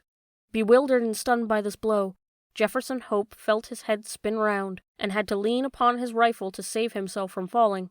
He was essentially a man of action, however, and speedily recovered from his own temporary impotence. Seizing a half-consumed piece of wood from the smoldering fire, he blew it into the flame and proceeded with its help to examine the little camp. The ground was all stamped down by the feet of horses, showing that the large party of mounted men had overtaken the fugitives, and the direction of their tracks proved that they had afterwards turned back to Salt Lake City. Had they carried back both of his companions with them? Jefferson Hope had almost persuaded himself that they must have done so, when his eye fell upon an object which made every nerve of his body tingle within him. A little way on one side of the camp was a low-lying heap of reddish soil, which had assuredly not been there before. There was no mistaking it for anything but a newly dug grave. As the young hunter approached it, he perceived that a stick had been planted on it, with a sheet of paper stuck in the cleft fork of it. The inscription upon the paper was brief, but to the point. John Ferrier, formerly of Salt Lake City, died August 4th, 1860. The sturdy old man, whom he had left so short a time before, was gone then, and this was his epitaph. Jefferson Hope looked wildly round to see if there was a second grave, but there was no sight of one. Lucy had been carried back by their terrible pursuers to fulfill her original destiny, by becoming one of the harem of the elder sons. As the young fellow realized the certainty of her fate, and his own powerlessness to prevent it, he wished that he, too, was lying with the old farmer in his last silent resting-place. Again, however, his active spirit shook off the lethargy which springs from despair. If there was nothing else left to him, he could at least devote his life to revenge. With indomitable patience and perseverance, Jefferson Hope possessed also a power of sustained vindictiveness, which he may have learned from the Indians amongst whom he had lived. As he stood by the desolate fire, he felt that only one thing could assuage his grief would be thorough and complete retribution, brought by his own hand upon his enemies. His strong will and untiring energy should, he determined, be devoted to that one end. With a grim white face, he retraced his steps to where he had dropped the food, and having stirred up the smoldering fire, he cooked enough to last him for a few days. This he made up into a bundle, and, tired as he was, he set himself to walk back through the mountains upon the track of the avenging angels. For 5 days he toiled footsore and weary through the defiles which he had already traversed on horseback. At night he flung himself down among the rocks, and snatched a few hours of sleep. But before daybreak he was always well on his way. On the 6th day he reached the Eagle Canyon, from which he had commenced their ill-fated flight. Worn and exhausted, he leaned upon his rifle and shook his gaunt hand fiercely at the silent, widespread city beneath him. As he looked, he observed that there were flags in some of the principal streets, and other signs of festivity. He was still speculating as to what this might mean when he heard the clatter of horses' hoofs and saw a mounted man riding towards him. As he approached, he recognized him as a Mormon named Cowper, to whom he had rendered services at different times. He therefore accosted him when he got up to him with the object of finding out what Lucy Ferrier's fate had been. "I am Jefferson Hope," he said. "You remember me?" The Mormon looked at him with undistinguished astonishment. Indeed, it was difficult to recognize in this tattered, unkempt wanderer, with ghastly white face and fierce, wild eyes, the spruce young hunter of former days. Having, however, at last satisfied himself as to his identity, the man's surprise changed to consternation. "You are mad to have come here," he cried. "It is as much as my own life is worth to be seen talking with you. There is a warrant against you from the Holy Four for assisting the Ferriers away." "I don't fear them, or your warrant," Hope said earnestly. "You must know something of this matter, Cowper. I conjure you, by everything you hold dear, to answer a few questions. We have always been friends. For God's sake, don't refuse to answer me." "What is it?" the Mormon asked uneasily. "Be quick. The very rocks have ears and the trees eyes. What has become of Lucy Ferrier?" "She was married yesterday to young Drebber." "Hold up, man, hold up. You have no life left in you." "Don't mind me," said Jefferson faintly. He was white to the very lips, and had sunk down on the stone against it which he had been leaning. "Married, you say?" "Married yesterday. That's what those flags are for on the endowment house. There was some words between young Drebber and young Stangerson as to which was to have her. They'd both been in the party that followed them, and Stangerson had shot her father, which seemed to give him the best claim, but when they argued it out in council, Drebber's party was the stronger, so the prophet gave her over to him. No one won't have her long, though, for I saw death in her face yesterday. She is more like a ghost than a woman. Are you off, then?" "Yes, I am off," said Jefferson Hope, who had risen from his seat. His face might have been chiseled out of marble, so hard and set was its expression, while its eyes glowed with a baleful light. "Where are you going?" "Never mind," he answered, and slinging his weapon over his shoulder, strode off down the gorge and so away into the heart of the mountains to the haunts of the wild beasts. Amongst them all there was none so fierce and so dangerous as himself. The prediction of the Mormon was only too well fulfilled. Whether it was a terrible death of her father, or the effects of the hateful marriage into which she had been forced, poor Lucy never held up her head again, but pined away and died within a month. Her sottish husband, who married her principally for the sake of John Ferrier's property, did not affect any great grief at his bereavement, but his other wives mourned over her, and sat up with her the night before the burial, as is the Mormon custom. They were grouped round the bier in the early hours of the morning, when, to their inexpressible fear and astonishment, the door was flung open, and a savage-looking, weather-beaten man in tattered garments strode into the room. Without a glance or a word to the cowering women, he walked up to the white, silent figure which had once contained the pure soul of Lucy Ferrier. Stooping over her, he pressed his lips reverently to her cold forehead, and then, snatching up her hand, took the wedding ring from her finger. "She shall not be buried in that," he cried with a fierce snarl, and before an alarm could be raised, sprang down the stairs and was gone. So strange and so brief was the episode, that the watchers might have found it hard to believe it themselves or persuade other people of it, had it not been for the undeniable fact that the circlet of gold which marked her as having been a bride had disappeared. For some months Jefferson Hope lingered among the mountains, leading a strange, wild life, and nursing in his heart the fierce desire for vengeance which possessed him. Tales were told in the city of the weird figure which was seen prowling about the suburbs, and which haunted the lonely mountain gorges. Once a bullet whistled through Stangerson's window and flattened itself upon the wall within a foot of him. On another occasion Drebber passed under a cliff, a great boulder crashed down on him, and he only escaped a terrible death by throwing himself upon his face. The two young Mormons were not long in discovering the reason of these attempts upon their lives, and led repeated expeditions into the mountains in the hope of capturing or killing their enemy, but always without success.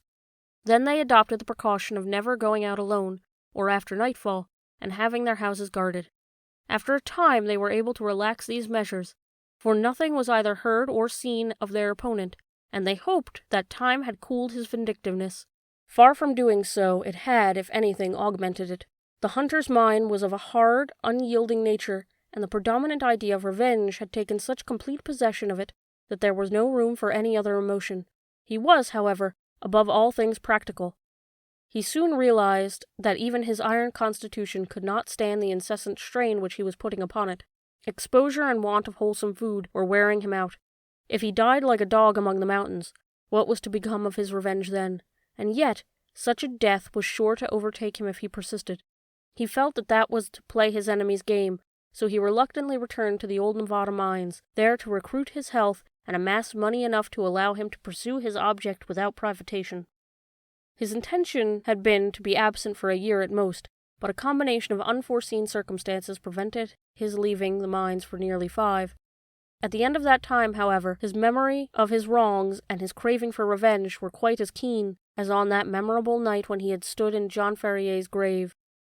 Disguised, and under an assumed name, he returned to Salt Lake City, careless of what became of his own life, as long as he obtained what he knew to be justice. There he found evil tidings awaiting him. There had been a schism among the chosen people a few months before, some of the younger members of the church having rebelled against the authority of the elders, and the result had been the secession of a certain number of malcontents, who had left Utah and become Gentiles. Among these had been Drebber and Stangerson, and no one knew whither they had gone. Rumor had reported that Drebber had managed to convert a large part of his property into money, and that he had departed a wealthy man, while his companion Stangerson was comparatively poor. There was no clue at all, however, as to their whereabouts. Many a man, however vindictive, would have abandoned all thought of revenge in the face of such a difficulty, but Jefferson Hope never faltered for a moment.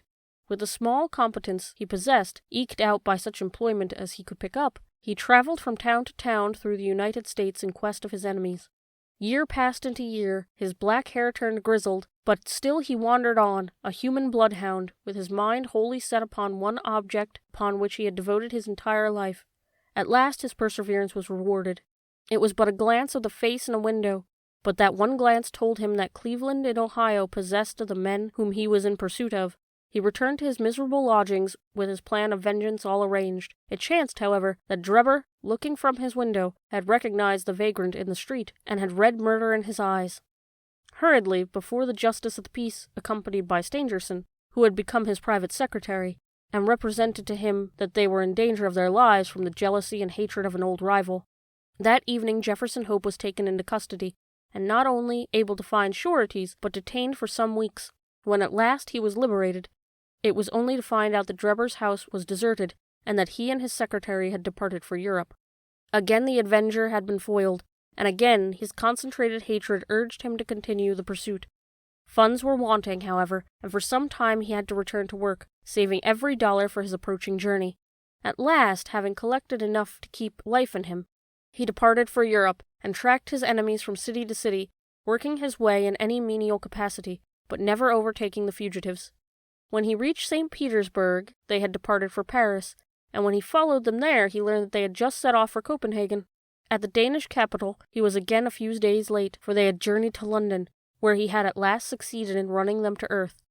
As for what occurred there, we cannot do better than quote the old hunter's own account, as duly recorded in Dr. Watson's journal, to which we are already under such obligations. Chapter 6. A continuation of the reminiscences of John Watson, M.D. Our prisoner's furious resistance did not apparently indicate any ferocity in his disposition towards ourselves, for on finding himself powerless, he smiled in an affable manner, and expressed his hopes that he had not hurt any of us in the scuffle. "I guess you're going to take me to the police station," he remarked to Sherlock Holmes. "My cab's at the door. If you loose my legs, I'll walk down to it. I'm not so light to lift as I used to be." Gregson and Lestrade exchanged glances as if they thought this proposition was a rather bold one, but Holmes at once took the prisoner at his word, and loosened the towel which we had bound round his ankles. He rose and stretched his legs, as though to assure himself that they were free once more. I remember that I thought to myself, as I eyed him, that I had seldom seen a more powerfully built man, and his dark sunburned face bore an expression of determination and energy which was as formidable as his personal strength. "If there's a vacant place for a chief of the police, I reckon you are the man for it," he said, gazing with undisguised admiration at my fellow lodger. "The way you kept on my trail was a caution." "You had better come with me," said Holmes to the two detectives. "I can drive you," said Lestrade. "Good, and Gregson can come inside with me. You too, Doctor. You have taken an interest in the case and may as well stick to us." I assented gladly, and we all descended together. Our prisoner made no attempt at escape, but stepped calmly into the cab which had been his, and we followed him. Lestrade mounted the box, whipped up the horse, and brought us in a very short time to our destination. We were ushered into a small chamber where a police inspector noted down our prisoner's name and the names of the men with whose murder he had been charged. The official was a white-faced, unemotional man, who went through his duties in a dull, mechanical way. "The prisoner will be put before the magistrates in the course of the week," he said. "In the meantime, Mr. Jefferson Hope, have you anything that you wish to say? I must warn you that your words will be taken down and may be used against you." "I've got a good deal to say," our prisoner said slowly. "I want to tell you gentlemen all about it." "Hadn't you better reserve that for your trial?" asked the inspector. "I may never be tried," he answered. "You needn't look startled. It isn't suicide I am thinking of. Are you a doctor?" He turned his fierce dark eyes upon me as he asked this last question. "Yes, I am," I answered. "Then put your hand here," he said with a smile, motioning with his manacled wrists towards his chest. I did so, and became at once conscious of the extraordinary throbbing and commotion which was going on inside. The walls of his chest seemed to thrill and quiver, as a frail building would do inside when some powerful engine was at work. In the silence of the room I could hear a dull humming and buzzing noise, which proceeded from the same source. "Why," I cried, "you have an aortic aneurysm." "That's what they call it," he said placidly. "I went to a doctor last week about it, and he told me that it is bound to burst for many days past. It has been getting worse for years. I got it from overexposure and underfeeding among the Salt Lake Mountains. I've done my work now, and I don't care how soon I go, but I should like to leave some account of the business behind me. I don't want to be remembered as a common cutthroat." The inspector and the two detectives had hurried discussion as to the advisability of allowing him to tell his story.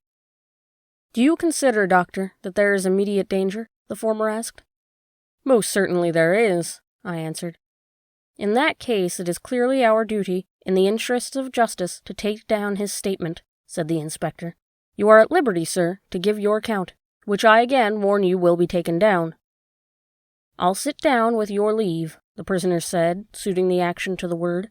"This aneurysm of mine makes me easily tired, and the tussle we had half an hour ago has not mended matters. I am on the brink of the grave, and I'm not likely to lie to you. Every word I say is the absolute truth, and how you use it is a matter of no consequence to me." With these words, Jefferson Hope leaned back in his chair and began the following remarkable statement. He spoke in a calm and methodical manner, as though the events which he narrated were commonplace enough. I can vouch for the accuracy of the subjoined account, for I have had access to Lestrade's notebook, in which the prisoner's words were taken down exactly as they were uttered. "It don't much matter to you why I hated these men," he said. "It's enough that they were guilty of the death of 2 human beings, a father and a daughter, and that they had, therefore, forfeited their own lives. After the lapse of time that has passed since their crime, it was impossible for me to secure a conviction against them in any court.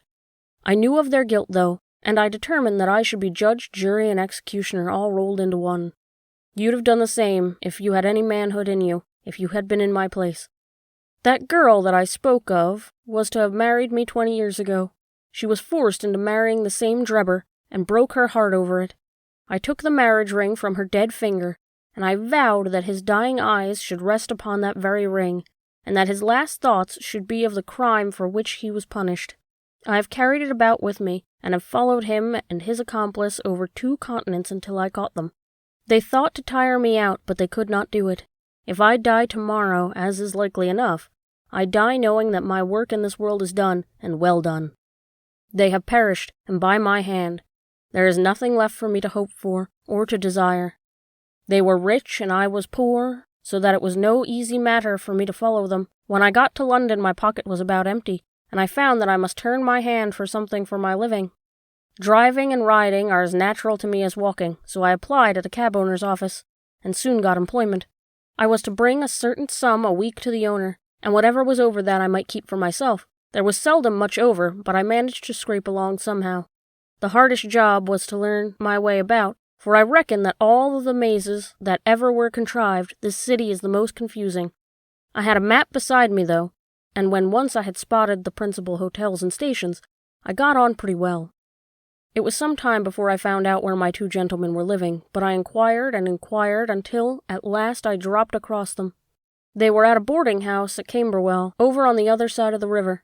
When once I found them out, I knew that I had them at my mercy. I had grown my beard, and there was no chance of their recognizing me. I would dog them and follow them until I saw my opportunity. I was determined that they should not escape me again. They were very near doing it for all that. Go where they would about London, I was always at their heels. Sometimes I followed them on my cab, and sometimes on foot, but the former was the best, and then they could not get away from me. It was only early in the morning or late at night that I could earn anything, so that I began to get behindhand with my employer. I did not mind that, however, as long as I could lay my hand upon the men that I wanted. They were very cunning, though. They must have thought that there was some chance of their being followed, for they would never go out alone, and never after nightfall. During 2 weeks I drove myself behind every day, and never once saw them separate. Drebber himself was drunk half the time, but Stangerson was not to be caught napping. I watched them late and early, and never saw the ghost of a chance. But I was not discouraged, for something told me that the hour had almost come. My only fear was that this thing in my chest might burst a little too soon and leave my work undone. At last, one evening, I saw driving up and down Torquay Terrace, as the street was called, in which they boarded, when I saw a cab drive up to their door. Presently some luggage was brought out, and after a time Drebber and Stangerson followed it and drove off. I whipped up my horse and kept within sight of them, feeling very ill at ease, for I feared that they were going to shift their quarters.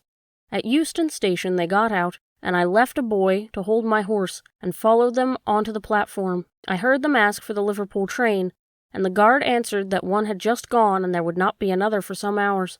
Stangerson seemed to be put out at that, but Drebber was rather pleased than otherwise. I got so close to them in the bustle that I could hear every word that passed between them. Drebber said that he had a little business of his own to do, and that if the other would wait for him, he would soon rejoin him. His companion remonstrated with him, and reminded him that they had resolved to stick together. Drebber answered that the matter was a delicate one, and that he must go alone. I could not catch what Stangerson said after that, but the other burst out swearing, and reminded him that he was nothing more than a paid servant, and that he must not presume to dictate to him. On that the secretary gave it up as a bad job, and simply bargained with him that if he missed the last train he should rejoin him at Halliday's private hotel, to which Drebber answered that he would be back on the platform before 11, and made his way out of the station. The moment for which I had waited so long had come at last. I had enemies within my power. Together they could protect each other, but singly they were at my mercy. I did not act, however, with undue precipitation. My plans were already formed. There was no satisfaction in vengeance unless the offender has time to realize who it is that strikes him, and why retribution has come upon him. I had my plans arranged by which I should have the opportunity of making the man who had wronged me understand that his old sin had found him. It chanced that some days before a gentleman who had been engaged in looking over some houses in the Brixton Road had dropped the key of one of them in my carriage. It was claimed that same evening and returned, but in the interval I had taken a moulding of it and had a duplicate constructed. By means of this I had access to at least one spot in this great city where I could rely upon being free from interruption. How to get Drebber to that house was the difficult problem which I now had to solve. He walked down the road and went into one or two liquor shops, staying for nearly half an hour in the last of them. When he came out, he staggered in his walk, and was evidently pretty well on. There was a hansom just in front of me, and he hailed it. I followed it so close that the nose of my horse was within a yard of his driver the whole way. We rattled across Waterloo Bridge and through miles of streets, until, to my astonishment, we found ourselves back in the terrace in which he had boarded. I could not imagine what his intention was in returning there, but I went on and pulled up my cab 100 yards or so from the house. He entered it, and his hansom drove away. "Give me a glass of water, if you please. My mouth gets dry with the talking." I handed him a glass, and he drank it down. "That's better," he said. Well, I waited for a quarter of an hour, or more, when suddenly there came a noise like people struggling inside the house. Next moment the door was flung open, and two men appeared, one of whom was Drebber, and the other was a young chap whom I had never seen before. This fellow had Drebber by the collar, and when they came to the head of the steps, he gave him a shove and a kick which sent him half across the road. "You hound," he cried, shaking his stick at him. "I'll teach you to insult an honest girl." He was so hot that I think he could have thrashed Drebber with his cudgel, only that the cur staggered away down the road as fast as his legs could carry him. He ran as far as the corner, and then, seeing my cab, he hailed me and jumped in. "Drive me to Halliday's private hotel," said he. When I had him fairly inside my cab, my heart jumped so with joy that I feared lest at this moment my aneurysm might go wrong. I drove along slowly, weighing in my own mind what it was best to do. I might take him right out into the country, and there, in some deserted lane, have my last interview with him. I had almost decided upon this when he solved the problem for me. The craze for drink had seized him again, and he ordered me to pull up outside a gin palace. He went in, leaving word that I should wait for him. There he remained until closing time. When he came out, he was so far gone that I knew the game was in my own hands. Don't imagine that I intended to kill him in cold blood. It would only have been rigid justice if I had done so. But I could not bring myself to do it. I had long determined that he should have a show for his life, if he chose to take advantage of it. Among the many billets which I have filled in America during my wandering life, I was once a janitor and a sweeper out of the laboratory at York College. One day the professor was lecturing on poisons, and he showed his students some alkaloid, as he called it, which he had extracted from some South American arrow poison, and which was so powerful that the least grain meant certain death. I spotted the bottle in which his preparation was kept, and when they were all gone, I helped myself to a little of it. I was a fairly good dispenser, so I worked this alkaloid into small soluble pills, and each pill I put into a box with a similar pill made without the poison. I determined at the time that when I had my chance, my gentlemen should each have a draw out of one of these boxes, which I ate the pill that remained. It would be quite as deadly, and a good deal less noisy than firing across a handkerchief. From that day I had always my pill boxes about with me, and the time had now come when I was to use them. It was nearer 1 than 12, and a wild, bleak night, blowing hard and raining in torrents. Dismal as it was outside, I was glad within, so glad that I could have shouted from pure exultation. If any of you gentlemen had ever pined for a thing, and longed for it during 20 long years, and then suddenly found it within your reach, you would understand my feelings. I lit a cigar, and puffed at it to steady my nerves, but my hands were trembling, and my temples throbbing with excitement. As I drove, I could see old John Ferrier and sweet Lucy looking at me out of the darkness and smiling at me, just as plain as I see you all in this room. All the way they were ahead of me, one on each side of the horse until I pulled up out in the Brixton Road. There was not a soul to be seen, nor a sound to be heard, except the dripping of the rain. When I looked in at the window, I found Drebber all huddled together in a drunken sleep. I took him by the arm. "It's time to get out," I said. "All right, cabby," said he. I suppose he thought we had come to the hotel that he had mentioned, for he got out without another word and followed me down the garden. I had to walk beside him to keep him steady, for he was a little top-heavy. When we came to the door, I opened it and led him into the front room. I give you my word that all the way the father and the daughter were walking in front of us. "It's infernally dark," said he, stamping about. "We'll soon have a light," I said, striking a match and putting it to a wax candle which I had brought with me. "Now, Enoch Drebber," I continued, turning to him, and holding the light to my own face, "who am I?"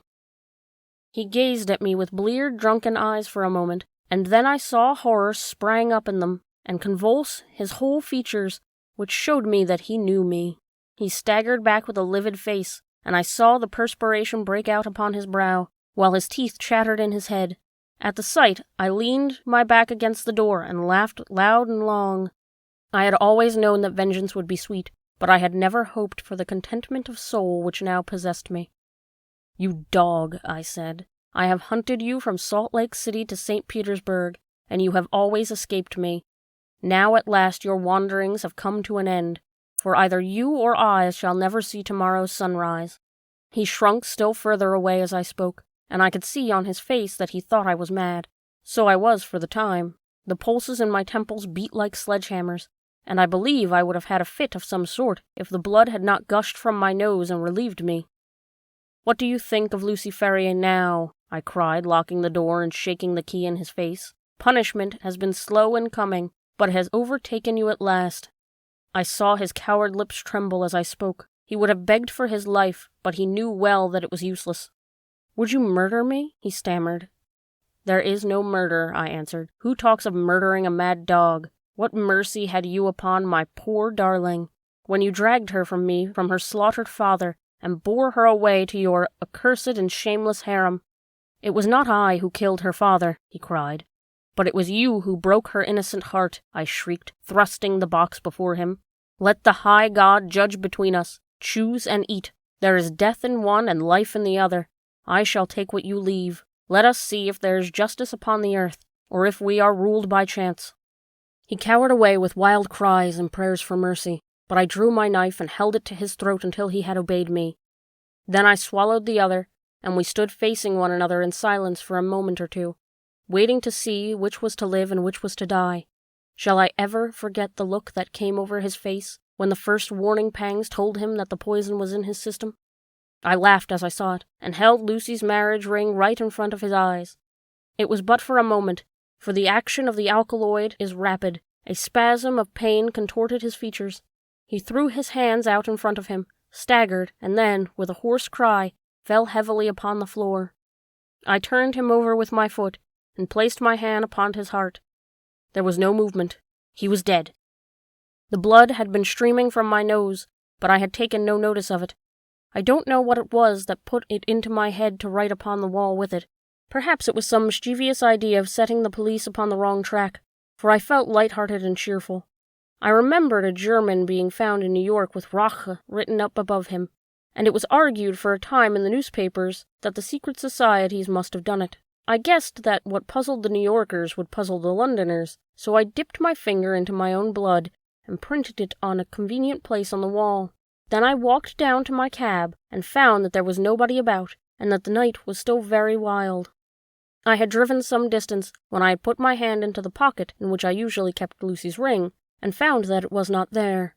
I was thunderstruck at this, for it was the only memento I had of her. Thinking that I might have dropped it when I stooped over Drebber's body, I drove back, and leaving my cab in the side street, I went boldly up to the house, for I was ready to dare anything rather than lose the ring. When I arrived, I walked right into the arms of a police officer who was coming out, and only managed to disarm his suspicions by pretending to be hopelessly drunk. That was how Enoch Drebber came to his end. All I had to do then was to do as much for Stangerson, and so pay off John Ferrier's debt. I knew that he was staying at Halliday's private hotel, and I hung about all day, but he never came out. I fancy that he suspected something when Drebber failed to put in an appearance. He was cunning, was Stangerson, and always on his guard. If he thought he could keep me off by staying indoors, he was very much mistaken. I soon found out which was the window of his bedroom, and early next morning I took advantage of some ladders which were lying in the lane behind his hotel, and so made my way to his room in the grey of the dawn. I woke him up and told him that the hour had come when he was to answer for the life he had taken so long before. I described Drebber's death to him, and I gave him the same choice of the poisoned pills.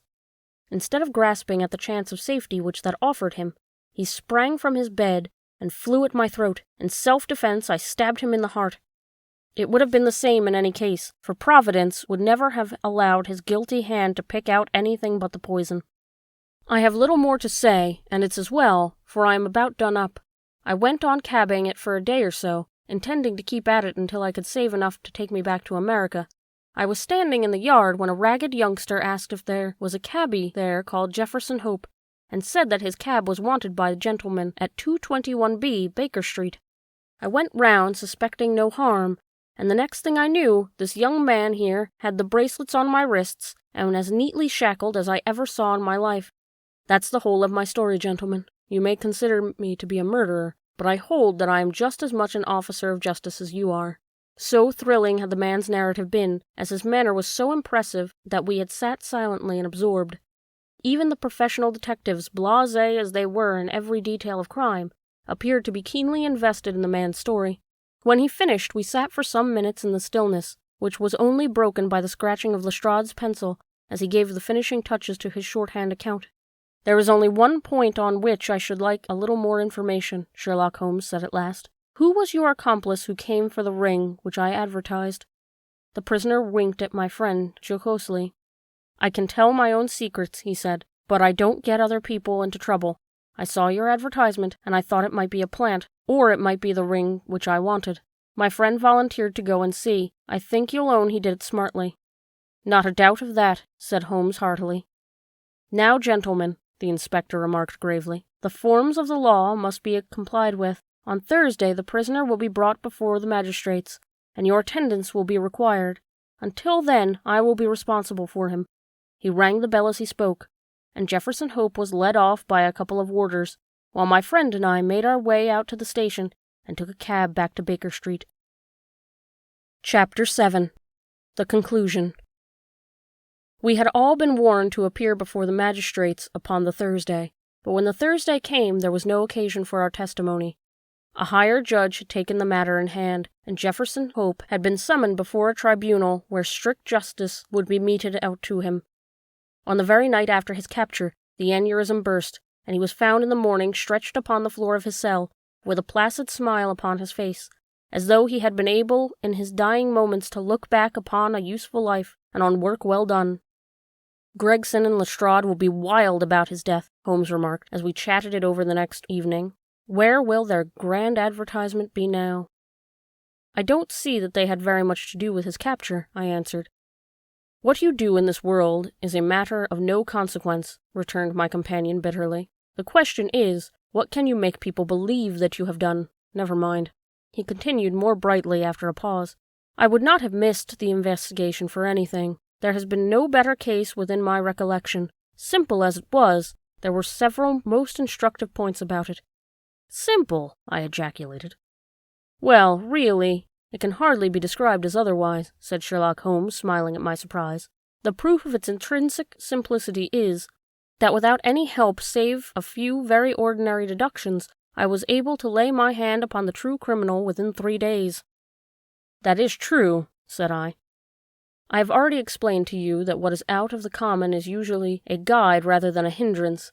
In solving a problem of this sort, the grand thing is to be able to reason backwards. That is a very useful accomplishment, and a very easy one, but people do not practice it much. In the everyday affairs of life, it is more useful to reason forwards, and so the other comes to be neglected. There are 50 who can reason synthetically for one who can reason analytically." "I confess," said I, "that I do not quite follow you."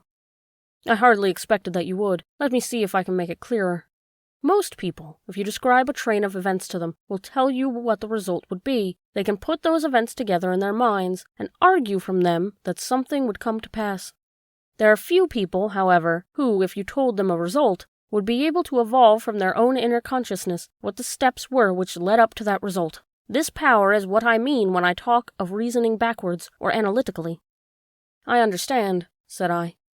"Now, this was a case in which you were given the result and had to find everything else for yourself. Now let me endeavor to show you the different steps in my reasoning. To begin, I approached the house, as you know, on foot, and with my mind entirely free from all impressions.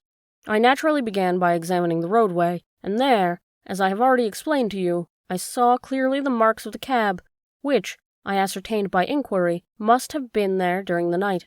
I satisfied myself that it was a cab, and not a private carriage, by the narrow gauge of the wheels. The ordinary London growler is considerably less wide than a gentleman's brougham. This was the first point gained.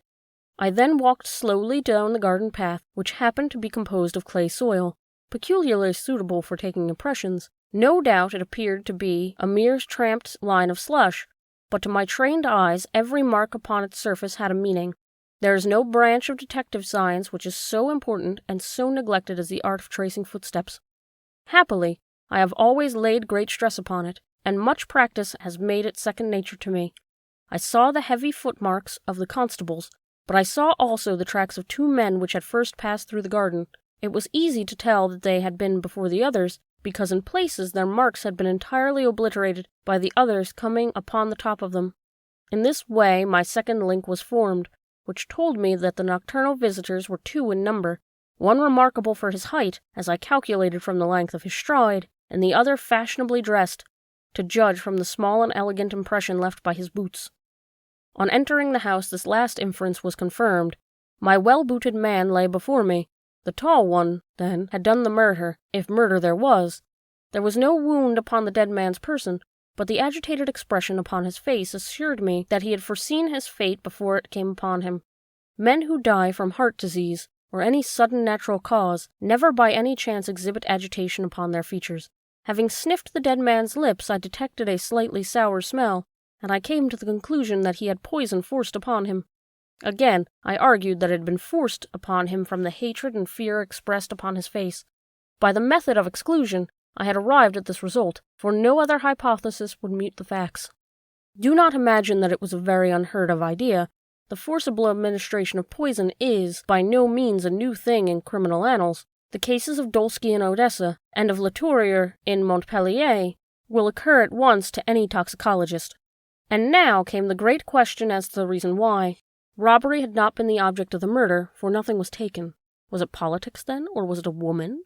There was the question which confronted me. I was inclined from the first to the latter supposition. Political assassins are only too glad to do their work and to fly. This murder had, on the contrary, been done most deliberately, and the perpetrator had left his tracks all over the room, showing us he had been there all the time. It must have been a private wrong, not a political one, which called for such a methodical revenge. When the inscription was discovered upon the wall, I was more inclined than ever to my opinion. The thing was too evidently a blind. When the ring was found, however, it settled the question. Clearly the murderer had used it to remind his victim of some dead or absent woman. It was at this point I asked Gregson whether he had inquired in his telegram to Cleveland as to any point in Mr. Drebber's former career. He answered, you remembered, in the negative. I then proceeded to make a careful examination of the room, which confirmed me in my opinion of the murderer's height, and furnished me with the additional details as to the Trichinopoly cigar and the length of his nails. I had already come to the conclusion, since there were no signs of a struggle, that the blood which covered the floor had burst from the murderer's nose in his excitement. I could perceive that the track of blood coincided with the track of his feet. It is seldom that any man, unless he is very full-blooded, breaks out in this way through emotion, so I hazarded the opinion that the criminal was probably a robust and ruddy-faced man. Events proved that I had judged correctly. Having left the house, I proceeded to do what Gregson had neglected. I telegraphed to the head of the police at Cleveland, limiting my inquiry to the circumstances connected with the marriage of Enoch Drebber. The answer was conclusive. It told me that Drebber had already applied for the protection of the law against an old rival in love named Jefferson Hope, and that the same Hope was at present in Europe. I knew now that I held the clue to the mystery in my hand, and all that remained was to secure the murderer. I had already determined in my own mind that the man who walked up into the house with Drebber was none other than the man who had driven the cab. The marks in the road showed me that if the horse had wandered on in a way which would have been impossible had there been anyone in charge of it, where, then, could the driver be, unless he were inside the house? Again, it is absurd to suppose that any sane man would carry out a deliberate crime under the very eyes, as it were, of a third person who was sure to betray him. Lastly, supposing one man wished to dog another through London, what better means could he adopt than to turn cab-driver? All these considerations led me to the irresistible conclusion that Jefferson Hope was to be found among the Jarvies of the metropolis. If he had been one, there was no reason to believe that he had ceased to be. On the contrary, from this point of view, any sudden change would be likely to draw attention to himself. He would, probably, for a time at least, continue to perform his duties. There was no reason to suppose that he was going under an assumed name. Why should he change his name in a country where no one knows his original one? I therefore organized my street Arab detective corps, and sent them systematically to every cab proprietor in London until they ferreted out a man that I wanted. How well they succeeded, and how quickly I took advantage of it, are still fresh in your recollection. The murder of Stangerson was an incident which was entirely unexpected, but which could hardly in any case have been prevented. Through it, as you know, I came into possession of the pills, the existence of which I had already surmised. You see, the whole thing is a chain of logical sequences without break or flaw. It is wonderful, I cried. Your merits should be publicly recognized. You should publish an account of this case. If you won't, I will for you. You may do what you like, Doctor, he answered. See here, he continued, handing a paper over to me. Look at this. It was the Echo for the day, and the paragraph to which he pointed was devoted to the case in question. The public, it said, have lost its sensational treat through the sudden death of a man Hope, who was suspected of the murder of Mr. Enoch Drebber and Mr. Joseph Stangerson. The details of the case will probably never be known now, though we are informed upon good authority that the crime was the result of an old-standing and romantic feud in which love and Mormonism bore a part. It seems that both the victims belonged in their youngest days to the Latter-day Saints, and Hope, the deceased prisoner, hails also from Salt Lake City. If the case has no other effect, it, at least, brings out the most striking manner the efficiency of our detective force, and will serve as a lesson to all foreigners that they will do wisely to settle their feuds at home, and not to carry them onto British soil. It is an open secret that the credit of this smart capture belongs entirely to the well-known Scotland Yard officials, Messengers Lestrade and Gregson. The man was apprehended, it appears, in the room of a certain Mr. Sherlock Holmes, who has himself, as an amateur, shown some talent in the detective line, and who, with such instructors, may hope in time to attain some degree of their skill. It is expected that a testimonial of some sort will be presented to the two officers as fitting recognition for their services. "Didn't I tell you so when we started?" cried Sherlock Holmes with a laugh. "That's the result of our study in Scarlet, to get them a testimonial." "Never mind," I answered. "I have all the facts in my journal, and the public shall know them. In the meantime, you must make yourself contented by the consciousness of success, like the Roman miser. Populus me celibat at miho plaudo ipse domi simul ac numos contempolor in arca."